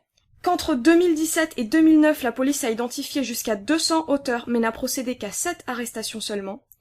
Que les plus jeunes victimes de ces gangs sont âgées de 11 ans. Que la peur d'être accusé de racisme ou d'islamophobie a joué un rôle énorme dans l'inaction de la police, de la municipalité et des services sociaux, que 5 assassinats de femmes sont directement liés aux gangs de violeurs et ont vraisemblablement été perpétrés pour faire taire les victimes, et enfin, cerise sur le gâteau, l'enquête du Mirror révèle qu'en 2013, après les procès de Telford, après les scandales de Rotterdam et de Rochdale, et de nombreux autres scandales en Grande-Bretagne, au moment où la police était censée avoir tiré les leçons de ces affaires, un mémo a circulé au sein de la police de Telford indiquant, je cite, que la plupart des relations sexuelles étaient consenties, alors même que de nombreuses victimes avaient moins de 13 ans et que le phénomène d'emprise psychologique des grooming gangs était très bien documenté. Les journalistes du Mirror ont travaillé avec 12 victimes qui ne se connaissaient pas et qui ont livré des récits détaillés et concordants de ce qui leur était arrivé. Plusieurs d'entre elles ont raconté comment l'attitude dédaigneuse de la police les avait découragées d'aller au bout de leurs plaintes. Une des victimes a été voir la police à 5 reprises et à chaque fois a dû essuyer un refus d'enquêter. Il aura fallu qu'un député intervienne personnellement pour qu'une enquête soit enfin ouverte. Mais surtout, l'enquête du Mirror a éclairé d'un jour nouveau l'affaire Lucy Lowe, une jeune fille de Telford qui avait été brûlée vive en 2000 à l'âge de 16 ans avec sa mère et sa sœur âgée de 17 ans. Un chauffeur de taxi du nom de Hazar Ali Mahmoud avait volontairement incendié leur maison et avait été jugé pour homicide volontaire. Les journalistes du Mirror ont interrogé les proches des victimes et ont découvert que Mahmoud était le violeur de Lucy, qu'il l'avait prostituée et l'avait forcée à avorter à de multiples reprises. Une autre victime est revenue sur ce triple meurtre. Elle avait été droguée et violée en Réunion par 9 hommes 2 ans plus tôt. Pour elle, l'assassinat de Lucy a sonné comme un avertissement. Il fallait se taire. « J'avais peur que ma famille ne meure comme celle de Lucy », confie-t-elle aux journalistes, avant d'expliquer qu'elle avait pensé à se suicider pour échapper à ce cauchemar, sans avertir les autorités. 18 ans après les faits, le bourreau de Lucille n'a à ce jour toujours pas été jugé pour ses actes pédophiles. Ces révélations font l'objet d'un coup de tonnerre en Grande-Bretagne. L'affaire de Telford devient donc le plus grand scandale pédophile de l'histoire de la Grande-Bretagne, puisque c'est celle qui compte le plus de victimes relativement au nombre d'habitants dans la ville, 170 000 habitants. Énormément de victimes pour relativement peu d'habitants. Ces révélations ont été accueillies avec un certain soulagement par la députée conservatrice de Telford, Lucy Allan, qui elle aussi se battait pour qu'enfin la parole des filles de Telford soit entendue. Depuis l'été 2017, plusieurs femmes étaient venues la voir dans son bureau et lui racontaient presque toujours la même histoire. Elle racontait avoir été amadouée par un homme d'origine pakistanaise jouant le rôle du parfait petit ami, puis avoir été droguée, violée en Réunion, prostituée, et ce pendant des années, sans parvenir à obtenir d'aide. Le dossier du Mirror sort donc le dimanche 11 mars 2018, et le lendemain, lundi 12 mars, la députée Lucy Allan de Telford annonce qu'elle interviendra au Parlement pour mettre sur la table la dimension raciste des viols, ainsi que le blackout de la chaîne publique BBC, qui n'a pas parlé des révélations du Mirror alors que tout le pays était secoué par l'affaire. Il a fallu d'intenses campagnes en ligne sur les réseaux sociaux et l'intervention de cette députée pour que la BBC se décide enfin à parler de cette affaire. Le mercredi 14 mars 2018, soit 3 jours après les révélations du Mirror, Theresa May, Premier ministre de Grande-Bretagne, annonce en plein Parlement l'ouverture d'une enquête et elle a personnellement tenu à, je cite, chaleureusement féliciter Holly et Geraldine, les 2 journalistes auteurs de l'enquête, pour le travail qu'elles ont mené. Mettre ces faits en lumière n'est pas facile, mais cela est nécessaire pour que nous puissions agir, a-t-elle déclaré. Il aura donc fallu 40 ans de viol, des centaines de signalements, 5 meurtres, une enquête journalistique de 18 mois, des révélations fracassantes dans la presse, et le coup d'éclat d'une députée en plein Parlement, pour que finalement une enquête indépendante, digne de ce nom, soit ouverte, et pour que les responsables de ce fiasco judiciaire commencent à avoir quelques raisons de s'inquiéter. Je vais maintenant revenir sur une affaire similaire qui a eu lieu dans la ville d'Oxford cette fois-ci, et qui illustre encore une fois l'impuissance politico-médiatique à faire face à ce genre de scandale pédophile sous fond d'idéologie antiraciste crasse. À Oxford, en 2013, s'est ainsi ouvert le procès de 9 hommes qui ont été jugés principalement pour des faits de viol, de prostitution et de trafic d'enfants commis entre 2004 et 2012 dans la ville d'Oxford. Tous étaient originaires du sous-continent indien. Parmi les victimes, 6 fillettes, droguées, violées, battues, brûlées et menacées, sur qui on a craché et uriné dessus à de nombreuses reprises.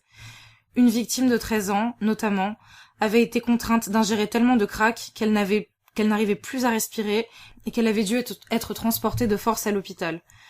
Une autre victime, de 11 ans cette fois-ci, racontait être tombée amoureuse de son bourreau, Mohamed Carrar, qui l'a violée, battue avec une batte de baseball et forcée à avorter clandestinement à l'âge de 12 ans. Toutes ces jeunes filles sont rentrées à Oxford blessées, couvertes de sang et ont contracté de nombreuses maladies. Ont ainsi été jugées ce jour-là Kamar Jamil, 27 ans, condamné pour viol, tentative de viol et prostitution d'enfants. Akhtar Dogar, 32 ans, pour viol, tentative de viol et trafic d'enfants. Assad Hussein, 32 ans, pour activité sexuelle avec un enfant.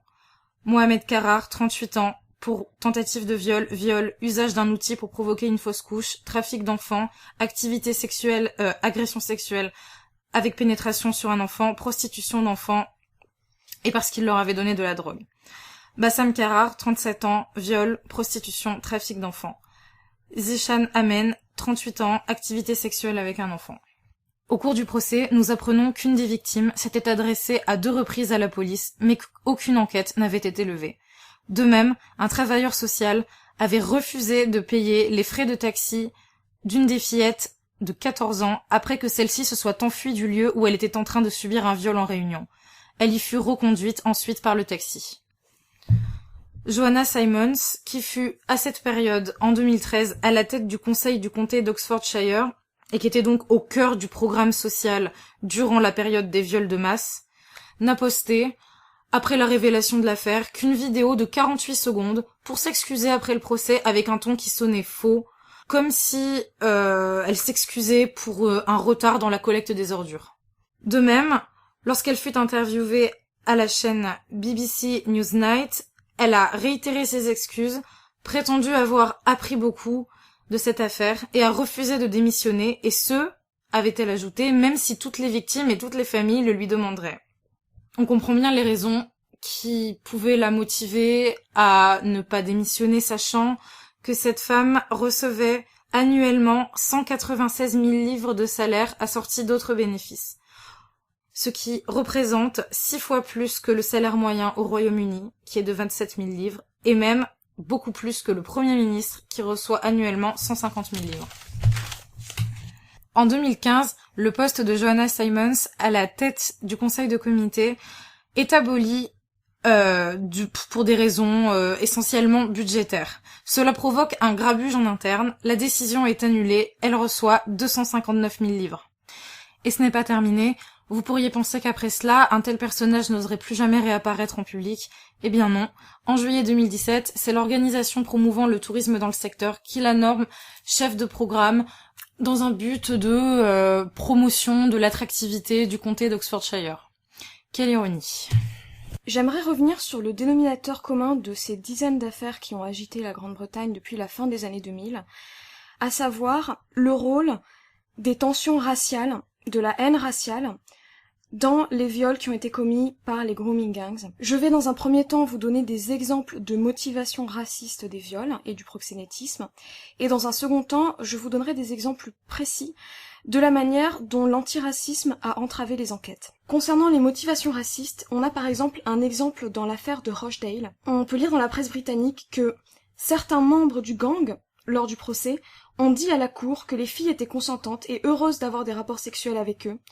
Le meneur, âgé de 59 ans, Shabir Ahmed, a affirmé que les filles étaient des prostituées et qu'il s'agissait, je cite, de mensonges de blancs. Shabir Ahmed a eu un comportement menaçant et a même traité le juge Gerald Clifton de bâtard raciste, ce qui lui a valu d'être exclu de la cour. Concernant l'affaire de Aylesbury, dont on ne vous a pas parlé jusqu'à présent mais qui a été aussi importante, le juge John Bevan a déclaré que il ne pouvait pas expliquer exactement pourquoi les criminels ont attiré leur attention sur des filles mineures blanches, mais que si les criminels avaient ciblé, je cite, des filles asiatiques mineures, donc asiatiques en anglais ça renvoie surtout à la communauté pakistanaise, ils auraient, je cite toujours, payé un gros prix dans leur communauté, donc on voit un ciblage ethnique. Pour finir, j'aimerais vous lire quelques extraits du témoignage d'une survivante des gangs de Rotherham, qui a publié une tribune sous le pseudonyme de Ella Hill dans le journal The Independent.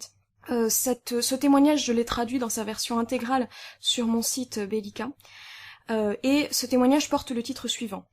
En tant que survivante d'un gang de violeurs pakistanais à Rotherham, je veux que les gens connaissent l'extrémisme religieux qui a inspiré mes agresseurs.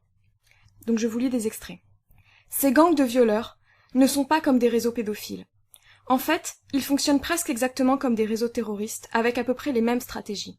Adolescente, j'ai été emmenée dans plusieurs maisons ou appartements au-dessus d'établissements de fast-food dans le nord de l'Angleterre, pour être battue, torturée et violée plus d'une centaine de fois. Ils m'appelaient White Slag, pute blanche, et White Cunt, qui signifie à la fois chatte et connasse blanche, lorsqu'ils me battaient. Ils ont explicitement dit que parce que j'étais une non-musulmane, que je n'étais pas vierge, et parce que je ne m'habillais pas pudiquement, ils estimaient que je méritais d'être punie. Ils m'ont dit que je devais obéir ou être battue. La peur d'être tuée et les menaces qui pèsent sur la vie de mes parents m'ont empêché de m'échapper pendant environ 1 an. La police ne m'a pas aidée. Comme les terroristes, ils croient fermement que les crimes qu'ils commettent sont justifiés par leurs croyances religieuses. L'endoctrinement religieux est une partie importante du processus de recrutement des jeunes hommes voulant intégrer ces gangs de violeurs. Les idées religieuses sur la pureté, la virginité, la pudeur vestimentaire et l'obéissance sont poussées à l'extrême jusqu'à ce que les abus horribles deviennent la norme. Ces idées m'ont été enseignées sous la forme d'une distinction entre un nous et les autres. Elle cite des exemples de phrases qu'elle a entendues. Les musulmanes sont bonnes et pures car elles s'habillent pudiquement, couvrent leurs chevilles, leurs poignets et l'espace entre leurs cuisses. Donc elles ne portent pas de jean par exemple. Elles restent vierges jusqu'au mariage. Ce sont nos filles.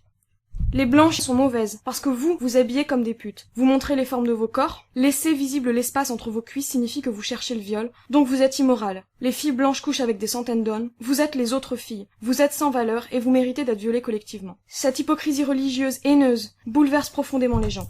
Mais elle est loin d'être rare. Mon principal agresseur citait des versets du Coran quand il me tabassait. La peur d'être accusé de raciste ou d'islamophobe a énormément pesé dans le climat d'omerta autour de ces affaires. Une députée travailliste, qui porte le nom de Anne Cryer, députée de Kailey, a rappelé dans un documentaire de la BBC en 2012 qu'elle avait travaillé avec les familles des victimes et qu'elle s'était rendue au poste de police pratiquement chaque semaine et qu'elle avait supplié aussi bien la police et les services sociaux de faire quelque chose, mais que ni la police ni les services sociaux ne voulaient s'impliquer dans l'affaire. Ils avaient peur d'être qualifiés de racistes, raconte-t-elle. Cryer a alors tenté une autre stratégie. Elle a tenté de joindre des responsables de la communauté musulmane locale, notamment pakistanaise, et de les inciter à passer à l'action. Elle raconte « Je suis allée voir un de mes amis, qui était un conseiller municipal et qui est musulman, et par conséquent capable de me représenter auprès des anciens, parce que je pensais que c'était une bonne chose d'obtenir l'implication de ses aînés. Mais ces derniers ne souhaitaient pas faire quoi que ce soit. » Anne Cryer raconte également que lorsqu'elle a contribué à la révélation des viols de Kailey, son nom a été traîné dans la boue sur divers sites d'extrême gauche et notamment un site qui s'appelle Islamophobia Watch. Elle a été ciblée comme figure islamophobe, alors que c'est une femme de gauche on ne peut plus tolérante qui a milité pour les droits de l'homme pendant de nombreuses années. Il aura fallu, pour briser la peur d'être accusée de racisme, que certains membres de minorités ethniques et religieuses apportent leur soutien. La communauté sikh, donc les sikhs, ce sont les membres d'une religion d'Asie du Sud qui est à cheval entre hindouisme et islam et qui est donc en conflit depuis des siècles et des siècles avec les communautés musulmanes. La communauté sikh a pointé du doigt le rôle de l'islam dans ces affaires. Donc il y a d'une part les traditions locales villageoises de Pakistanais, mais aussi l'islam en tant que tel. La communauté sikh s'est sentie particulièrement concernée puisque certaines des victimes étaient issues de la communauté sikh. Elles ont été ciblées pour cette raison-là, et au même titre que les blanches, en fait, elles étaient perçues comme impures, appartenant à une religion impure, appartenant à une communauté autre, et donc de ce fait disponibles à la convoitise. Les associations communautaires sikh, et notamment la SAS, donc la Sikh Awareness Society, ont joué un rôle important dans la libération de la parole sur ces affaires pédophiles, et ont d'ailleurs, certains des représentants associatifs sont d'ailleurs apparus aux côtés de Tommy Robinson. Il y a également eu l'intervention d'un think tank qui s'appelle Kiliam, et qui est dirigé par des musulmans d'origine pakistanaise. Ce groupe a publié un rapport récemment établissant que 84% des hommes impliqués ces dernières années dans des grooming gangs étaient des musulmans, des Asian Muslims. Donc quand on dit Asian, ce sont principalement, ce sont pas des Chinois ni des Japonais, ce sont des Pakistanais et des personnes originaires du Bangladesh. Et d'ailleurs, Tommy Robinson travaille avec cet institut Kiliam, travaille avec les grandes figures de cet institut qui travaillent à briser le tabou de la pédophilie dans la culture pakistanaise. J'aimerais enfin terminer par une tribune publiée par une journaliste qui est d'origine pakistanaise et qui s'appelle Sarah Khan. Elle a publié une tribune dans le Mirror, et elle écrit les choses suivantes. En tant que femme britannique issue d'une famille pakistanaise, je ne peux pas me taire sur les grooming gangs asiatiques qui ont exploité tant de jeunes filles. Quitte à ce qu'en écrivant ceci, mon nom soit traîné dans la boue par de nombreux membres de ma propre communauté. Ils préfèrent ignorer les révélations scandaleuses du Mirror selon lesquelles pendant 40 ans des hommes de notre culture ont été responsables de viols, de tortures et de prostitution d'environ 1000 enfants à Telford, le pire scandale pédophile de la Grande-Bretagne. Regarder ailleurs, faire l'autruche, voilà leur réponse. Je suis née dans les Midlands, mais j'ai été élevée par la première génération de Pakistanais immigrés. J'ai de la famille là-bas et j'ai visité le Pakistan plusieurs fois. Je parle couramment la langue et j'ai adopté ma fille là-bas. Je suis bien placée pour savoir que les attitudes sexistes des villages du Pakistan continuent de régner dans des milliers de foyers britanniques, même au sein de familles qui sont ici depuis plusieurs générations. Toute ma vie, j'ai assisté à des conflits entre la culture pakistanaise et les droits des femmes. La misogynie domine. Une ségrégation sépare hommes et femmes. Les mariages avec des enfants sont tolérés. Et les filles qui ne s'habillent pas de manière pudique, on considère qu'elles cherchent. Des milliers de ces hommes retournent au Pakistan, épousent de très jeunes filles dans les villages de leurs parents et les ramènent en Grande-Bretagne. Une fois ici, ces épouses adolescentes sont enfermées à la maison et ne sont autorisées à fréquenter que leurs semblables. Quand vous comprenez ça, il devient facile de comprendre pourquoi tant d'hommes pakistanais apparaissent dans tant de scandales pédophiles de grooming. Quand on vous éduque à croire qu'épouser des enfants est normal, votre sens du bien et du mal s'en trouve profondément altéré. Une chose que j'aimerais relever ici, c'est que Tommy Robinson, tout comme la députée Anne Cryer de l'affaire de Rochdale dont je vous ai parlé tout à l'heure, et de plusieurs autres lanceurs d'alerte, tous ont été contraints de chercher des alliances communautaires, de se trouver des cautions musulmanes ou sikhes pour obtenir le droit de parler publiquement des scandales pédophiles. Tommy Robinson a été contraint d'abandonner son discours anti-immigration pour pouvoir se focaliser sur les affaires de Telford, sur celles de Rotherham, sur celles de ces gangs pédophiles. Il a un besoin vital de se trouver des alliés musulmans sur la question, ne serait-ce que pour sa sécurité en prison. Une personne qui rejette en bloc l'islam et l'immigration a des chances de survie assez faibles dans une prison anglaise. Cette personne a tout intérêt à adopter la rhétorique suivante. Je suis votre ami, vous les bons musulmans, car je vous aide à purger les criminels qui salissent votre religion, qui salissent votre communauté. On en est donc rendu à un point où, pour pouvoir dénoncer des faits gravissimes commis par des communautés d'origine étrangère sur notre territoire, on doit s'échiner à nouer des alliances communautaires, à finalement négocier notre propre liberté d'expression avec des communautés étrangères. Quand je vous dis tout cela, vous sentez sans doute dans le ton de ma voix un certain agacement et une certaine tristesse. Je suis en effet atterrée de voir que un homme qui est chez lui dans son pays soit obligé de se soumettre à des communautés étrangères pour obtenir le droit de dire qu'il en a assez des viols commis par des étrangers chez lui. Bien sûr, je ne dis pas qu'il n'y a pas de pédophiles chez les Européens autochtones. C'est une évidence absolue et évidemment qu'il faut lutter contre ces pédophiles-là. Mais je dis que, quand on fait venir un autre peuple sur son territoire, il est illusoire de croire qu'il va automatiquement devenir identique à nous, devenir compatible avec le peuple autochtone historique. Il faut admettre que nous ne pouvons pas avoir de prise sur des peuples autres, même s'ils vivent sur notre sol, et qu'on sera toujours à la traîne dans la lutte contre les violences commises sur nous par des peuples qui ne nous aiment pas. Ce qu'on constate, c'est que qu'on emploie la tolérance, qu'on emploie la pédagogie ou qu'on emploie la méthode forte, la répression, quelles que soient les stratégies que l'on déploie, on n'empêchera pas de nombreux membres de communautés de nous haïr pour ce que nous sommes. En France, j'entends souvent, notamment dans la presse, regardez l'assimilation à la française, la laïcité, cette laïcité intransigeante, ça ne fonctionne pas, ça ne marche pas, regardez les banlieues, regardez les attentats, regardez la haine des femmes dans certains quartiers. Le modèle anglais est souvent vanté, le melting pot à l'anglaise, le respect des communautés. Eh bien, ça ne marche pas davantage que le modèle français. Les Anglais aussi ont leur lot d'attentats, de montée de l'islamisme, de burqa à tout crin, d'affaires pédophiles pakistanaises. Quand on fait venir des immigrés non occidentaux, on importe de nouveaux racistes, des misogynes, dans l'espoir qu'ils deviennent comme nous, avec juste une petite note épicée en plus. Mais ça ne marche pas comme ça. Malgré tous nos efforts, notre hospitalité, les millions qui ont été mis dans la lutte antiraciste, les sociétés multiculturelles occidentales sont un échec. Ce sont des sociétés multiracistes, multiconflictuelles. Dans l'histoire, les seuls exemples de sociétés multiculturelles pacifiées, ce sont des régimes autoritaires où une culture domine brutalement les autres. Un des plus beaux exemples de sociétés multiculturelles de l'histoire, c'est l'Empire ottoman. Alors effectivement, ça fonctionnait bien. Mais ça fonctionnait bien parce qu'un groupe particulier, les musulmans, avait le pouvoir, dictaient leurs lois à toutes les autres communautés, et ont instauré un régime dont le seul équivalent contemporain serait l'apartheid en Afrique du Sud. Les communautés non musulmanes avaient en effet un devoir de soumission, ne pouvaient pas se mélanger aux autres, ne pouvaient pas épouser des membres d'autres communautés comme ça, ne pouvaient pas fréquenter les mêmes lieux, pratiquer les mêmes métiers que les musulmans, et devaient s'acquitter d'un impôt spécial pour tout simplement avoir le droit de vivre sur le territoire ottoman. Enfin, on pourra m'objecter que les ultra-misogynes ne sont qu'une minorité au sein des communautés musulmanes présentes en Europe et notamment la communauté pakistanaise.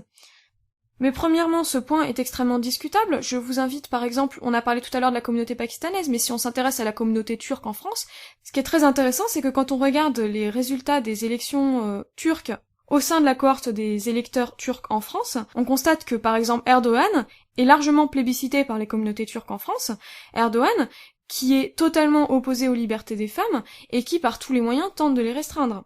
C'est un ultra-conservateur, bien plus conservateur que les plus conservateurs des militants chrétiens en France. Et même en supposant qu'il ne s'agisse que d'une minorité, mettons au hasard 10% des membres de ces communautés-là, eh bien 10% sur 1000 personnes, ça va, c'est gérable, mais 10% de 3 millions, ça fait 300 000 personnes. Les renseignements britanniques estiment qu'il y a 23 000 extrémistes djihadistes en Grande-Bretagne, sachant que les djihadistes ne sont qu'une minorité chez les salafistes ultra, chez ceux qui militent plus ou moins ouvertement pour la charia. Donc je vous laisse estimer la quantité de gens qui, au Royaume-Uni, estiment que la charia devrait gouverner. Tout ceci est mécanique, mathématique. Quand dans un quartier, en France, 10% des femmes sont voilées, ça devient très vite 20%, 30%, parce que ces femmes voilées sont des modèles de respectabilité, ça crée une émulation religieuse au sein du quartier, et celles qui sont en jupe sont regardées de travers, ont de plus en plus de difficultés à mener un quotidien normal de femmes occidentales qui circulent et qui s'habillent comme elles le veulent. Ça devient de plus en plus difficile, et les jupes se rallongent de plus en plus si on veut avoir la paix, si on ne veut pas se sentir regardé comme une bête dans un zoo, voire agressé. Même si des musulmans éclairés nous soutiennent, évidemment qu'il en existe. Le résultat est là, quand un territoire s'islamise, le quotidien des femmes se dégrade par le jeu des rapports de force, du poids démographique. Je ne vais pas m'étendre davantage sur cette question, car ce sera l'objet de la seconde grande partie de notre émission, qui sera diffusée dans quelques jours. Cette première émission dédiée à Tommy Robinson et au scandale de Telford et Rotherham s'achève donc ici. Merci à vous de nous avoir écoutés, merci de votre soutien. N'hésitez pas à partager cette émission autour de vous. La circulation des informations est particulièrement importante dans l'affaire de Telford. N'oubliez pas d'activer les notifications sur le site de Radio Chaton afin d'être prévenu des prochaines émissions. Abonnez-vous à notre compte Twitter et à notre compte Facebook. Et si vous voulez nous soutenir, vous pouvez nous faire des dons sur notre cagnotte Tipeee. J'en profite pour adresser un grand merci à tous nos tipeurs. Merci à Voland et à Meg Banal pour leurs superbes dons. Merci également à Salpiotr, à Marquis Turbolibéral, à l'Helvet, à Alan, Arnaud, Clément et Aymat. J'espère que je n'en ai pas oublié. Merci à vous tous et je vous dis à très bientôt sur Radio Chaton.